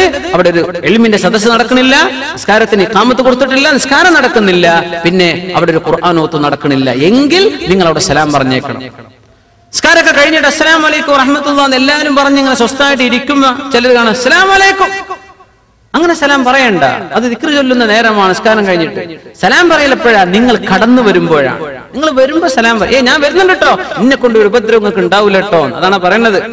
നമുക്ക് ശരിക്കും ഓർമ്മ വേണം. തിരിച്ചു പോകാൻ ഞാൻ പോവാണ് കേട്ടോ, നിങ്ങളെ പറ്റി ഒരു ഗീബത്തിന്റെ നിമിത്തം ഞാൻ പറയൂല കേട്ടോ, എന്നിൽ നിന്ന് നിങ്ങൾ സലാമത്താണ്, നിങ്ങൾ സുരക്ഷിതരാണ്. യാ അല്ലാഹ്, ഇങ്ങനെ മഹിതമായ അഖ്ലാഖുകൾ, സംസ്കാരമാണ് അല്ലാഹു പഠിപ്പിച്ചു തരുന്നത്. കദാലിക യുബയ്യിനുല്ലാഹു ലക്കുമുൽ ആയാതി ലഅല്ലക്കും തത്തഖൂൻ. നിങ്ങൾ അല്ലാഹുവിനെ സംബന്ധിച്ച് നല്ല ബോധം ഉണ്ടാവാൻ വേണ്ടി അല്ലാഹു സുബ്ഹാനഹു വ തആല യുബയ്യിനുല്ലാഹു ലക്കുമുൽ ആയാത്, അല്ലാഹു നിങ്ങൾക്ക് ദൃഷ്ടാന്തങ്ങൾ വ്യക്തമാക്കി തരികയാണ്. ലഅല്ലക്കും തഅഖിലൂൻ, നിങ്ങൾ ചിന്തിക്കാൻ വേണ്ടി. അല്ലാഹു തആല നമുക്ക് കാര്യങ്ങൾ മനസ്സിലാകാൻ അല്ലാഹു നമുക്ക് ഇൽമും അമലിന് തൗഫീഖും അല്ലാഹു നൽകി അനുഗ്രഹിക്കുമാറാകട്ടെ. അപ്പോ ഒരു കാര്യം കൂടെ ചേർത്ത് നമ്മൾ മനസ്സിലാക്കേണ്ട വിഷയം, ഭക്ഷണം കഴിക്കുമ്പോ ബിസ്മില്ല, വെള്ളം കുടിക്കുമ്പോ ബിസ്മി ചൊല്ലുക, വീട്ടിൽ കയറുമ്പോ സലാം ചൊല്ലുക. പിശാച് അല്ലെങ്കിൽ അവിടെ ഇടപെടും. സമയമില്ലാത്തത് കൊണ്ടാണ് എനിക്കൊരു കാര്യം കൂടെ ചേർത്ത് പറയേണ്ടിയിരുന്നു. നിങ്ങൾ എന്നെ ശപിക്കാൻ തുടങ്ങും. ഒരു കാര്യം കൂടെ പറയട്ടെ, ഒരു കാര്യം കൂടെ പറയാണ്. ഭക്ഷണം കഴിച്ച് വയറ് നിറയാത്തൊരു വിഷയം വരുന്നത് എപ്പോഴാണെന്നറിയോ? ബിസ്മി ചൊല്ലാതെ തിന്നുമ്പോഴാണ്. ദാഹിച്ചിട്ടും കുടിച്ചിട്ട് ദാഹം മാറുന്നില്ല, ബിസ്മി ചൊല്ലാതെ കുടിക്കുമ്പോഴത് ഉണ്ടാവുക. ഭാര്യയുമായി ഭാര്യ ഭർത്തൃ ബന്ധത്തിൽ ഏർപ്പെടുന്നു, ഇയാൾക്കത് മതിയാവണില്ല, ഇയാളിതൊരു കലാപരിപാടിയാണെന്ന വിചാരം. സുബ്ഹാനല്ലാഹ്, എന്താ വിഷയം? അവരുമായി ഇടപെടുമ്പോ ഒരു ദുആ പഠിപ്പിച്ചിട്ടുണ്ട് റസൂലുള്ളാഹി സ്വല്ലല്ലാഹു അലൈഹി വസല്ലം. അല്ലാഹുമ്മ ജന്നിബിനിശ് ശൈത്വാൻ, അല്ലാഹുമ്മ ജന്നിബിനശ് ശൈത്വാൻ വജന്നിബിശ് ശൈത്വാന മാ റസഖ്തനാ. പടച്ചോനെ, ഞങ്ങൾ രണ്ടുപേരെയും പിശാചിൽ നിന്ന് അകറ്റണമേ. ഞങ്ങൾക്ക് നീ എങ്ങാനും ഒരു കുഞ്ഞിനെ വിധിച്ചാൽ ആ കുഞ്ഞിനും പിശാചിന്റെ ഉപദ്രവം വരാതെ കാക്കേണമേ എന്ന് ദിക്ർ ചൊല്ലിയിട്ടേ ഭാര്യ ഭർത്താക്കന്മാർ ബന്ധപ്പെടാൻ പാടുള്ളൂ. അങ്ങനെ ചെയ്തില്ലെങ്കിൽ എന്താ കുഴപ്പം? പിശാച് ഇവരുടെ കൂടെയുണ്ടെന്നാണ്. അപ്പൊ ഇവന് മതിയാവണില്ല, അപ്പൊ ഇവന് മതി വരുന്നില്ല, ഭാര്യ തൃപ്തിയാവുന്നില്ല. എന്റെ പ്രശ്നം അള്ളാന്റെ നാമം ഉച്ചരിച്ചില്ല. ഇതൊക്കെ അള്ളാഹു ചെയ്ത വലിയ നിഅമത്തുകളല്ലേ? സ്വർഗലോകത്തെ അനുഭവങ്ങൾ എന്താണെന്ന് അറിയാൻ ദുനിയാവിൽ അള്ളാഹു വെച്ച സാമ്പിളുകളാണെന്നാണ്. അള്ളാന്റെ നാമം ഉച്ചരിക്കുക, അപ്പോഴേ നിനക്ക് ആശ്വാസമാവുള്ളൂ. അള്ളാന്റെ നാമം ഉച്ചരിച്ച് ഭക്ഷണം കഴിക്കുക, അപ്പോഴേ നിനക്ക് വയറ് നിറയുള്ളൂ. അള്ളാന്റെ നാമം ഉച്ചരിച്ച് വെള്ളം കുടിക്കുക, അപ്പോഴേ നിന്റെ ദാഹം മാറുള്ളൂ. ഇത് ജീവിതത്തിൽ നമ്മൾ പകർത്ത് അള്ളാഹു തൗഫീഖ് ചെയ്യുമാറാകട്ടെ. ഇവിടെ ഒരൊറ്റ ചോദ്യം ചോദിച്ചത്, ഒന്നുണ്ടാക്കുമ്പോൾ ആൾക്കാർ കാലുമ തടവുന്നുണ്ട്, ഇത് ശരിയാവോ? ഇപ്പൊ സെന്ററിലൊക്കെ തന്നെ നിസ്കരിക്കുന്ന സമയത്തൊക്കെ അങ്ങനെ ശ്രദ്ധയിൽപ്പെട്ടു. മൈതിസ്കാരൊക്കെ ഉണ്ടാവുമ്പോ തല തടവുന്നുണ്ട്, കാലുമ തടയൂര, അത് ശരിയാവില്ലല്ലോ. ഫംസഹു ബിറുഊസികും വഅർജുലകും ഇലൽ കഅബൈൻ. അർജുല ലാമിന് ഫത്ഹാൻ, ലാമിന് കസ്റാണെങ്കിൽ തടവാൻ പറ്റിയെന്നാണ്. അങ്ങനെയാണ് വിഷയം. പക്ഷെ ഖുർആനുള്ളത് വഅർജുലകും, കഴുകേണ്ടതിൽപ്പെട്ടതാ കാല്. കാല് കഴുകിയേ പറ്റൂ, തടവിയാൽ ഒന്നു ശരിയാവില്ല. ഒന്ന് ശിക്ഷമ തടവലും ഇല്ലാത്തതും നമ്മൾ മുമ്പ് പറഞ്ഞിട്ടുണ്ട്. അതിൽ പ്രബലമായ അഭിപ്രായം സോക്സിമ തടവൽ ശരിയാവൂല എന്ന് തന്നെയാണ്. എന്ന് പറഞ്ഞ സാധനം ഉണ്ട്, ലെതർ കൊണ്ട് ഉണ്ടാക്കിയ ഒരു സോക്സ്, ലെതറിന്റെ നടക്കാൻ പറ്റും. അതും ഒതുവോടുകൂടെ അത് ധരിച്ചാൽ അടുത്തൊരു ഒതു എടുക്കുമ്പോൾ തടവിയാൽ മതി. സോക്സ് ഒക്കെ എന്താണ് ഊരെ കിട്ടുന്ന സാധനമല്ലേ, ടിഷ്യൂ ഇഷ്ടം പോലെ അല്ലേ, ഒന്ന് ഡ്രൈ ചെയ്യാനൊക്കെ എളുപ്പമല്ലേ കാലിന്. അങ്ങനെ പ്രശ്നം ഉണ്ടെങ്കിൽ കഴുകണം എന്ന് അള്ളാഹു പറഞ്ഞതാ. കഴുകിയേ പറ്റൂ, മടമ്പ് വരെ നിർബന്ധമാണ്. അള്ളാഹു നമ്മെ സഹായിക്കുമാറാകട്ടെ. സംശയങ്ങൾ നിങ്ങൾ എന്ത് ചെയ്യുക? ഇസ്ലാം ഓൺ വെബ് .net നമ്മുടെ സൈറ്റ് ഉണ്ട്, islamOnWeb.net. നിങ്ങൾക്ക് ഓൺലൈനായിട്ട് എന്ത് ചെയ്യാം? അതൊക്കെ കൈകാര്യം ചെയ്യുന്ന ആളുകൾക്ക് സംശയങ്ങൾ നിങ്ങൾക്ക് അവിടെ ഓൺലൈനായിട്ട് നിങ്ങൾക്ക് ചോദിക്കാം. അതിന്റെ മറുപടിയും അതിന്റെ മഹാന്മാരായ പണ്ഡിതന്മാർ തരും. islamOnWeb.net NET.